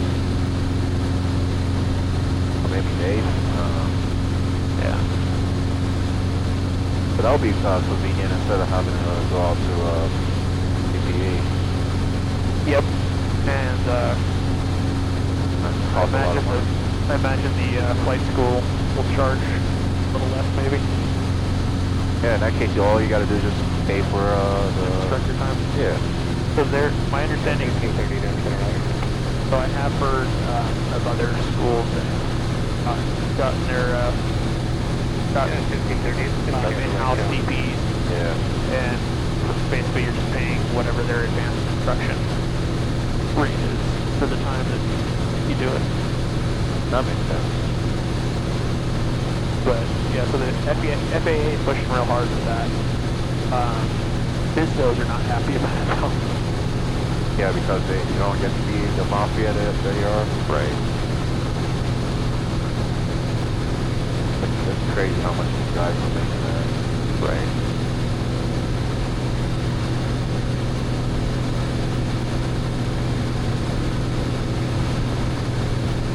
I don't remember what his name is. Chris Hammer or something like that. Is one of the DPs up in Wyoming. Chris Hammer. And apparently he comes down to Denver a couple weekends a month, and then he'll do examinations and check rides then. And apparently the local guys have essentially tried bullying him into doing about the normal rate. Yeah. He charges more. So he used to just charge basically a little bit more than what his costs were to come down. Oh, yeah, that makes sense. So it used to be really cheap, and then they essentially were coming after him, and the Bizdo was trying to redline some of his check ride passes and whatnot. A bunch of retaliatory behaviors. They can't really fight back again without a lot of money. That's mom behavior right here. Yep.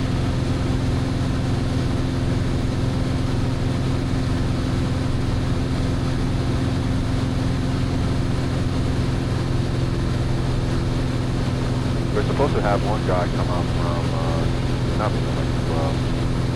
Kansas. Yep. For a check ride, but for some reason he ended up failing on us. So like 5 or 6 people ended up not having check rides dates. Which kind of sucks, man. Because You got to schedule way ahead, and yeah. that sucks. Yeah. Very unprofessional, man, because he ended up canceling last minute too. It's even worse. Even worse. So Les was like, he blacklisted him from the school.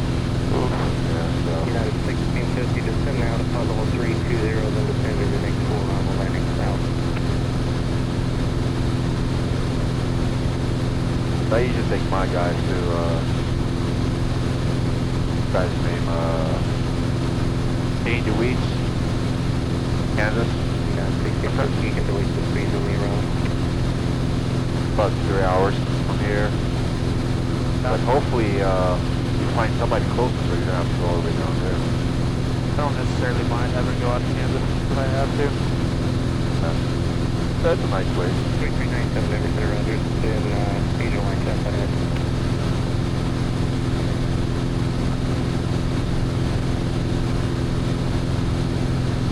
At 1845 Emerson Rogers, expect same route ahead.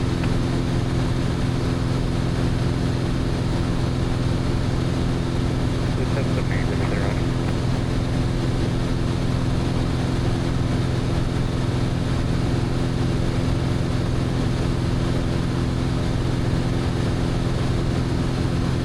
I also don't necessarily mind waiting longer if I have to. But to get someone closer. Right. Yeah.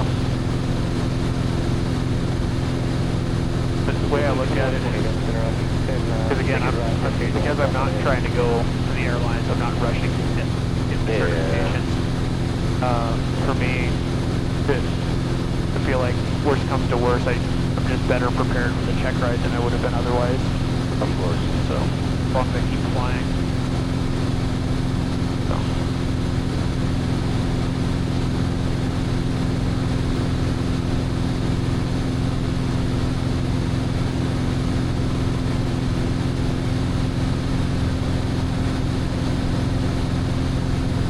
But I will say, just like you talked about,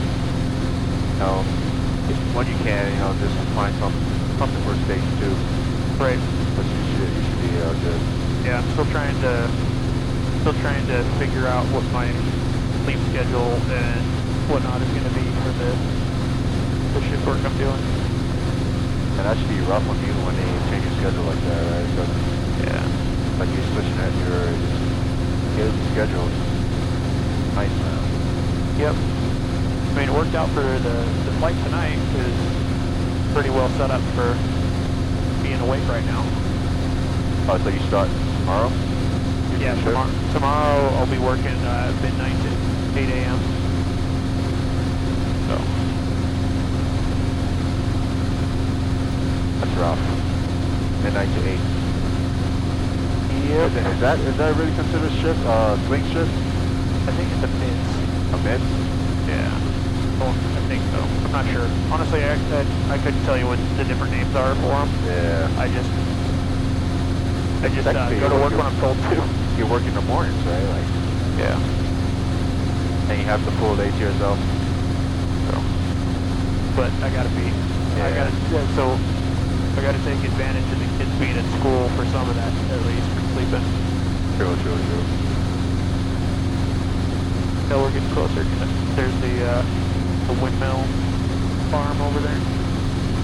Yeah. That's the street we're there. Yeah. So that's good.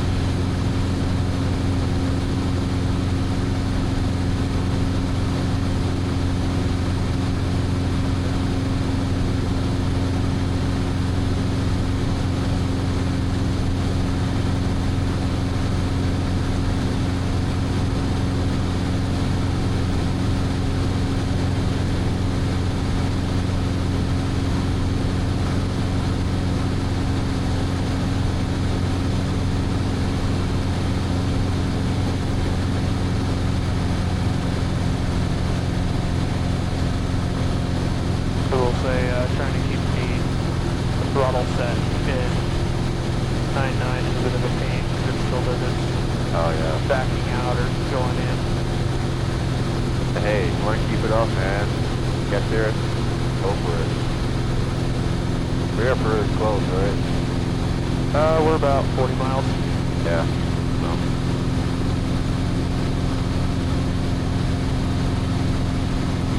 So we definitely have enough fuel to get there, so. Oh yeah.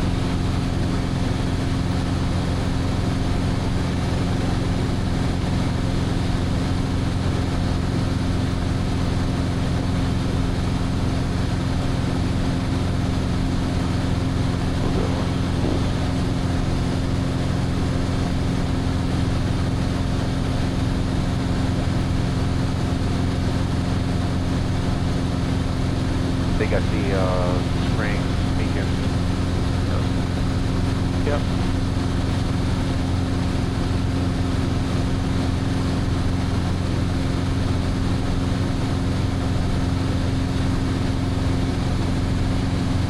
I think I see flight as well. 899 November, spring approach 124.0. Yeah, that was us.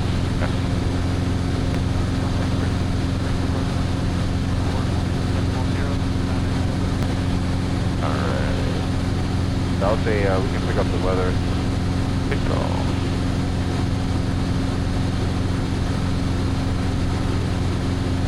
Victor time 0454 new operation, wind 1005, visibility greater than 10. Taking it to the 2516000. Temperature 162.11, altimeter 3039.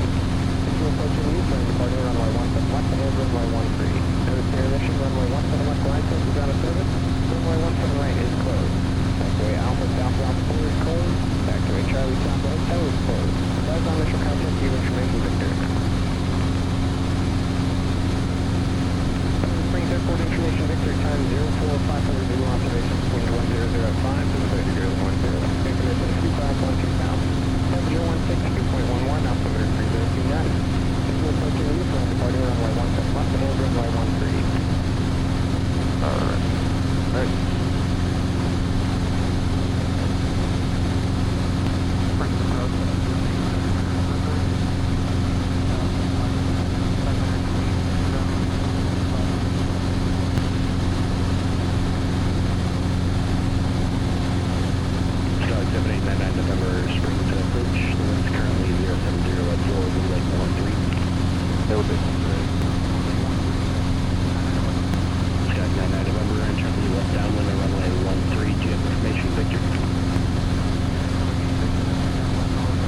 based off our angle. 47.5, wind 070, runway 17 left, 20 More or less lined up for that. Thank you. That was 4745.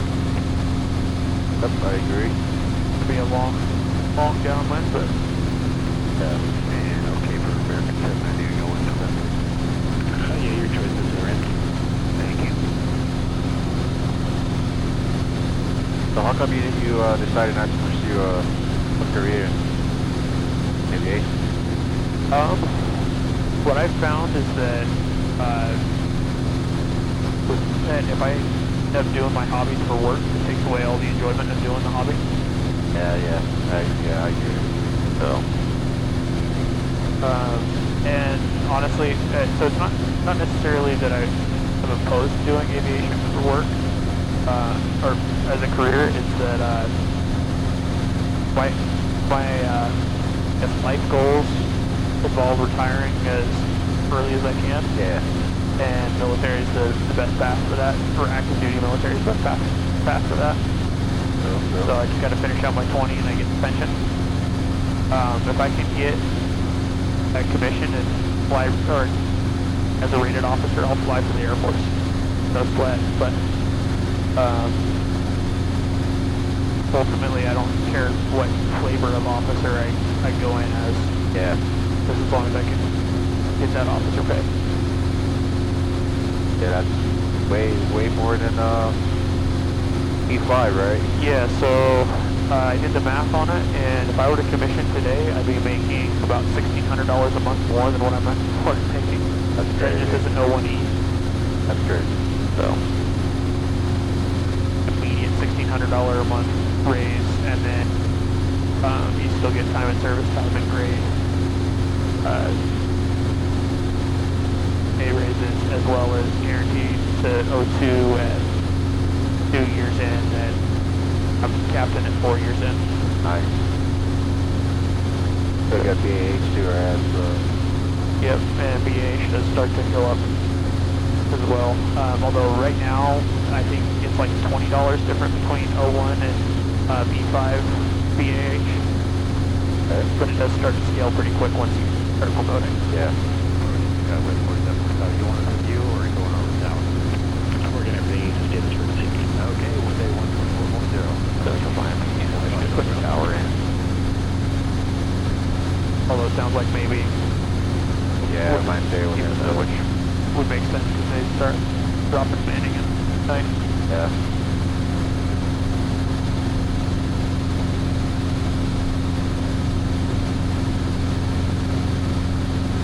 I can see those clouds they were talking about on the ATIS. Was it like 12,000? I didn't catch the clouds. Yeah. Few clouds at 12. You.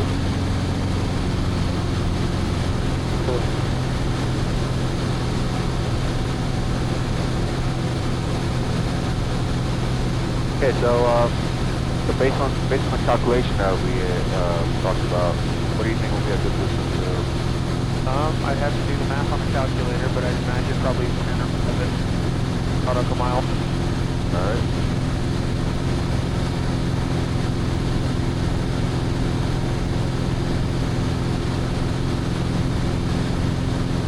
I see the airport. Yeah, I do too.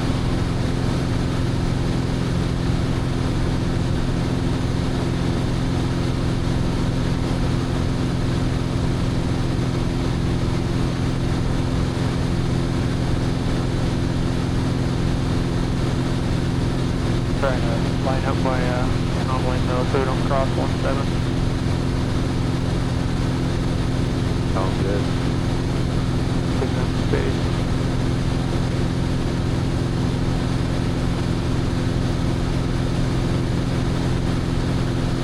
Rather have a long base leg than Pretty sure. mess up the traffic pattern for other jokes.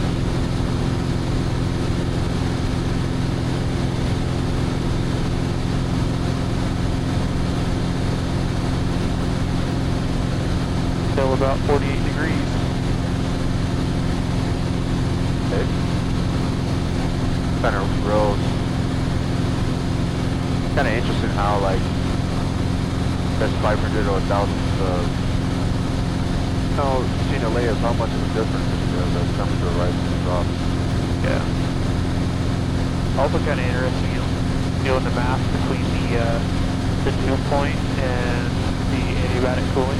Yeah. And basically right when the dew point matches up with the temperature, you end up with clouds. The clouds, yeah.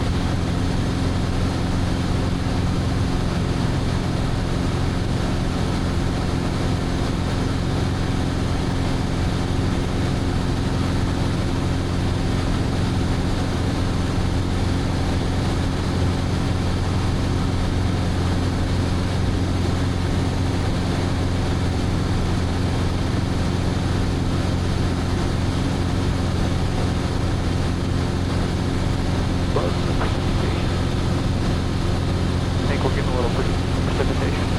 Sierra 4745, taxi parking, Echo Hotel, your choice area. Yeah, we got a couple of raindrops.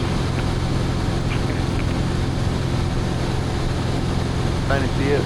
Oh. And they landed about here. I can't see it from this. They dried up already, but which is why I know it was raindrops, not bugs. Plane could do it with a wash. As long as it doesn't turn into IMC while we're flying, I don't care. It's kind of an interesting thought that you can end up flying in the rain and still be under VFR. Oh yeah.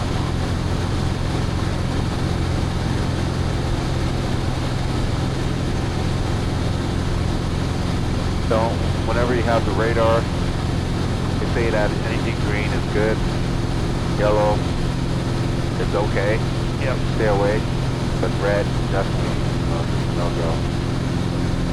Red means stop, right? Yeah.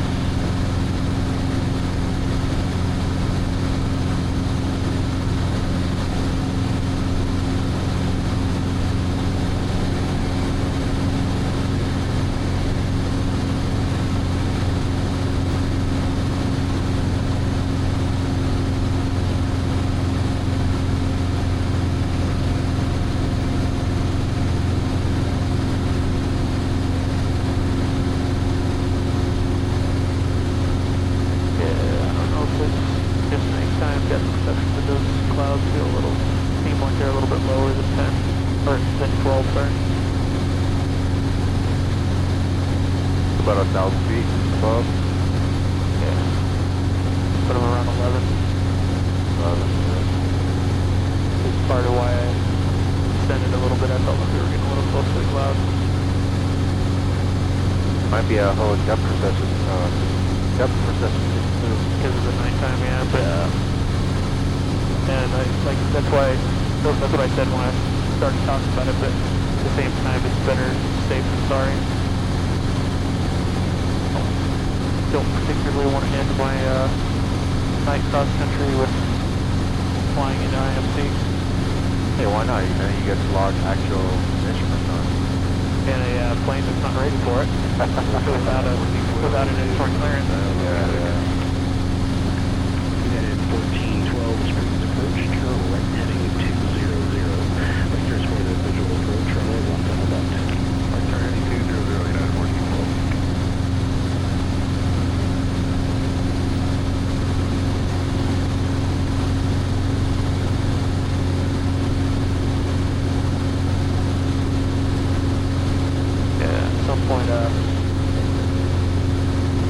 I guess, just thinking about it, we could log IMC in 7.3. Yeah. And be fine, but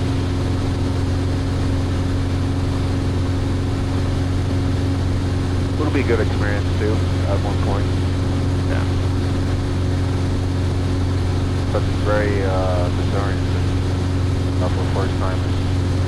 But imagine like you don't have no perception of what's going on, but your body's telling you that you're in the turn. Right. The instruments are telling you something else. So caused a lot of accidents. And a lot of panic too. Yep. I remember correctly, one of the leading causes of defit is accidentally flying into IMC. Yeah. There's this video, an accident investigation online about this guy that went up and took his wife flying. A rich guy had a jet. Yeah. Every time he would fly in IMC, he would use autopilot. So he had no actual IMC skills? Yeah. So the one time he goes up, you know, typical day, he thought flying IMC autopilot, the autopilot goes out. Now you have to fly by hand. Right. So he started panicking and ended up crashing.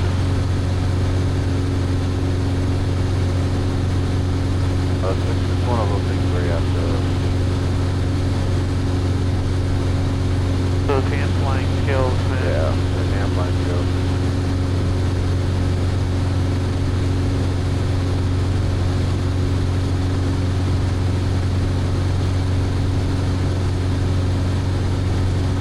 Cadet 1412, airport 12 o'clock and 22 miles.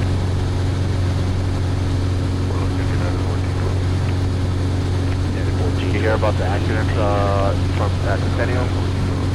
That happened Yeah, like I did. two days ago or so? Yeah, I heard. So I heard it happened, but I didn't hear what caused it or anything like that.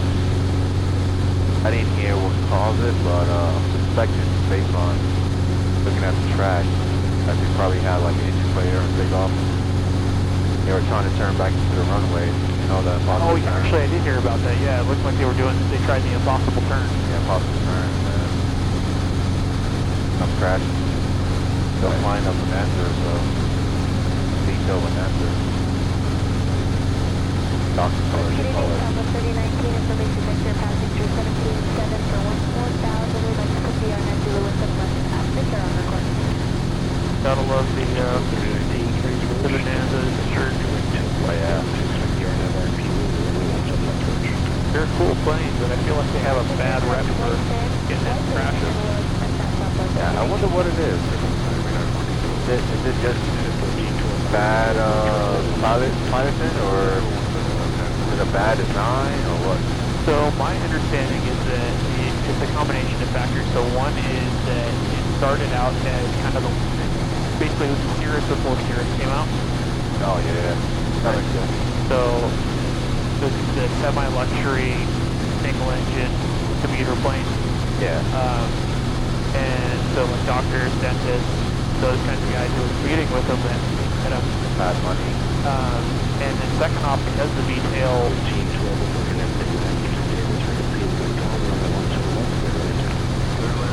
so because of the V-tail, I can see the traffic coming in there, but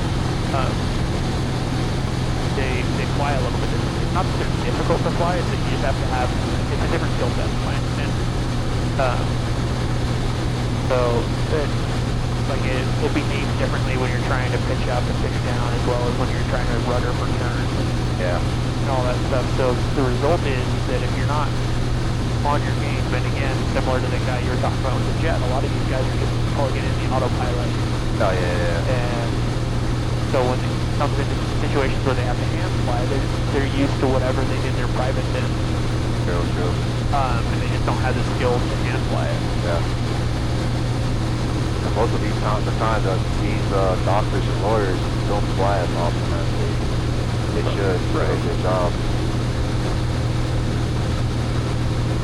Right. So it's a combination of factors on it. Basically, it's just not maintaining skills necessary to stay safe.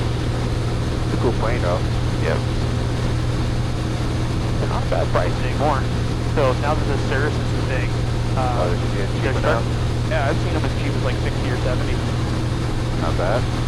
So I remember the last time I looked up the price for a V-tail Bonanza, it was almost plus $200,000. there are definitely some that are in that price range too, but like I said, a lot of these guys are switching over to the Cirrus now. Yeah. Because all the Bonanzas are starting to age out for the most part. 3019, Yeah. 30 miles from the crossway, then at or above 10,000. Clear to RNet, RNP Zulu, runway 17 left approach. Cleared wide and at above 10,000. Clear for the RNet Zulu 17 left approach. Stop at 3019.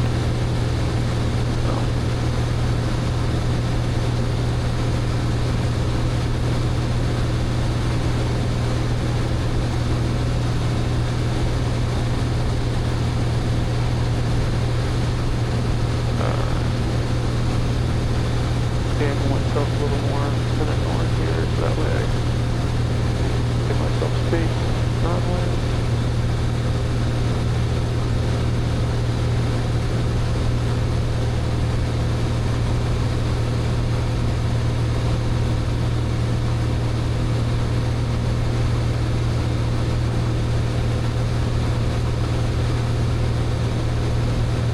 Yeah, I definitely wouldn't mind owning a Bonanza. That would be the plane you buy? Not necessarily, but they are, so because like I said, they're getting cheaper, they are one of the few like 5 and 6 seater planes that's somewhat affordable. So for you, the biggest thing is capacity, right? Like, Yeah. So I've got 3 kids, so I need 5 seats if I'm going to have the whole family come. yeah. So, Hey, if you're a millionaire, I'll say go for the third jet. That'd be a nice one to have. if I were a millionaire, I'd have a whole lot less problems too. Gotta hit this Powerball that's coming in, I guess. Yeah, right. I think 1.2 billion or something like that. Wow. Alright, this is gonna be more or less parallel to 1.3. Alright. It's a little bumpy over here. United 1412, turn right when able, and then taxi to parking via Echo Hotel, your choice to ramp.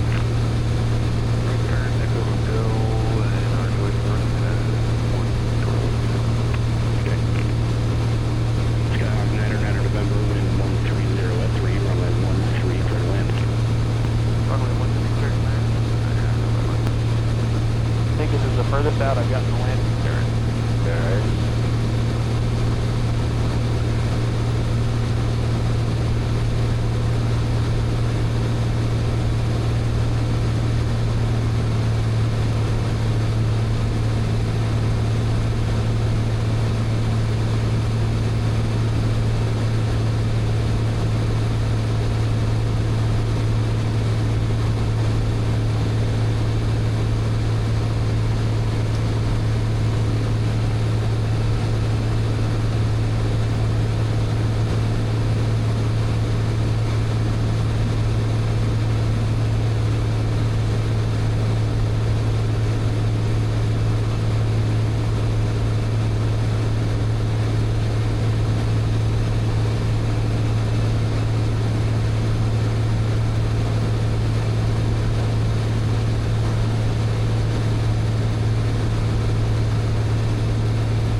Yeah. That's that illusion.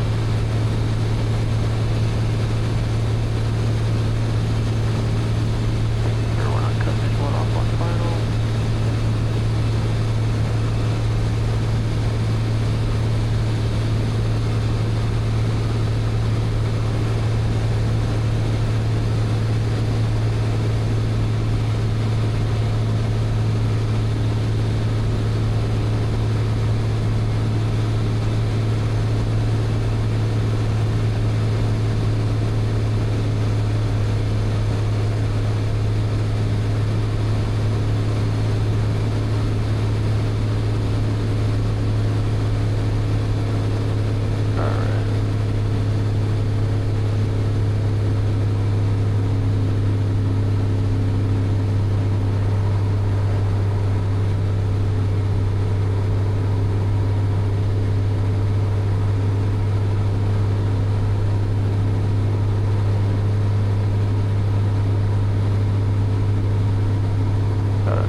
Grand via Bravo, have a good night.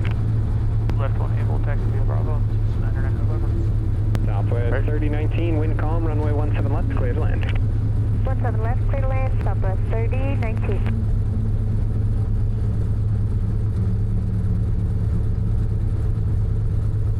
Alright.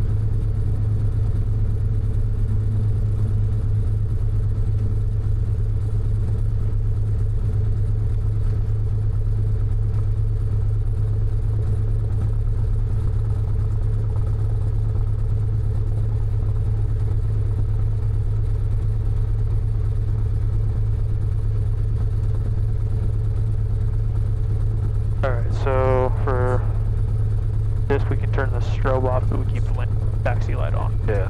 Okay. Cool.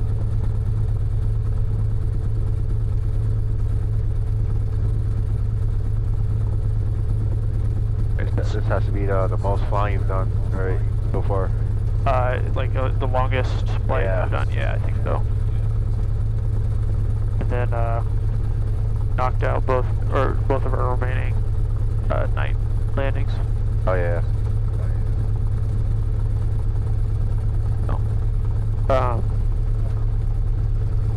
Also my buddy who actually did his private up at Centennial, his younger brother, or either younger brother or brother-in-law, is wanting to come down here to do his instrument rating.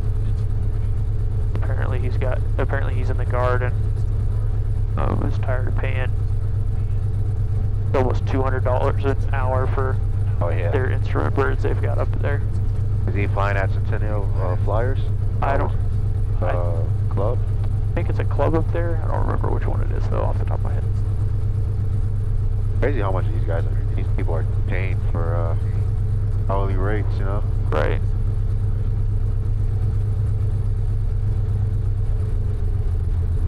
You ever talk to this dude, the guy that just got his private at the other club across the airport? Talking about Hollis? Hollis, yeah. Yeah, I did. Yep. Like I said, he works in my office, so I see him pretty frequently. Okay. He tell you about the check ride he took and all that? Yeah, he confirmed that he missed his touchdown point, and then whatever his DPE was that he took originally, she got appendicitis. Appendicitis? So because of that, she was knocked out for flying for like 3 months, and so he had to schedule with a different DPE, which meant he had to do a whole new check ride, not just a continuance. Wow. Or I guess a recheck, but so that kind of sucked for him, but Yeah. not a lot they could do about it.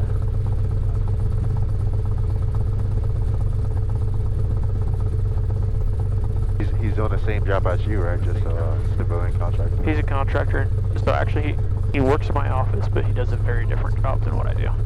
I got it. So.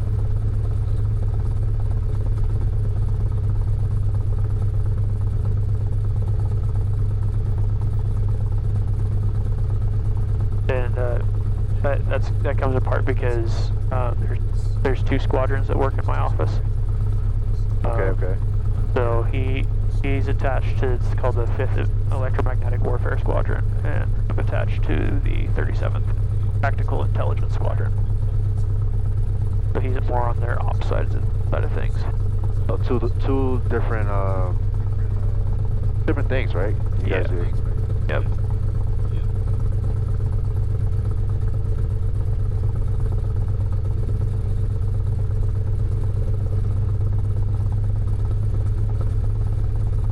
I'm curious how long it's going to take to finish the asbestos remediation here.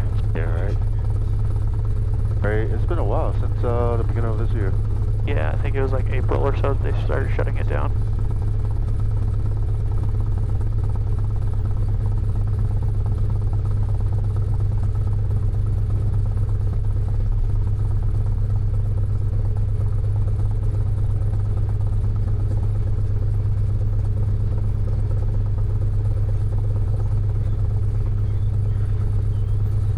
Alright.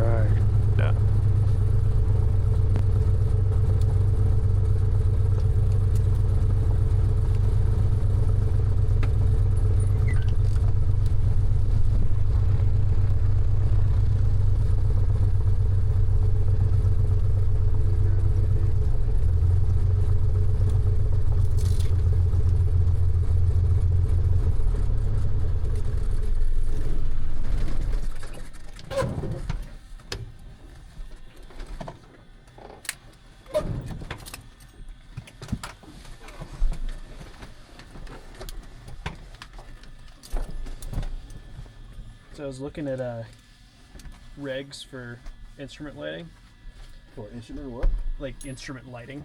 Instrument lighting. Yeah. And what I found is kind of interesting. The FAA for like actual panel mounted lighting only approves white White light. lighting. So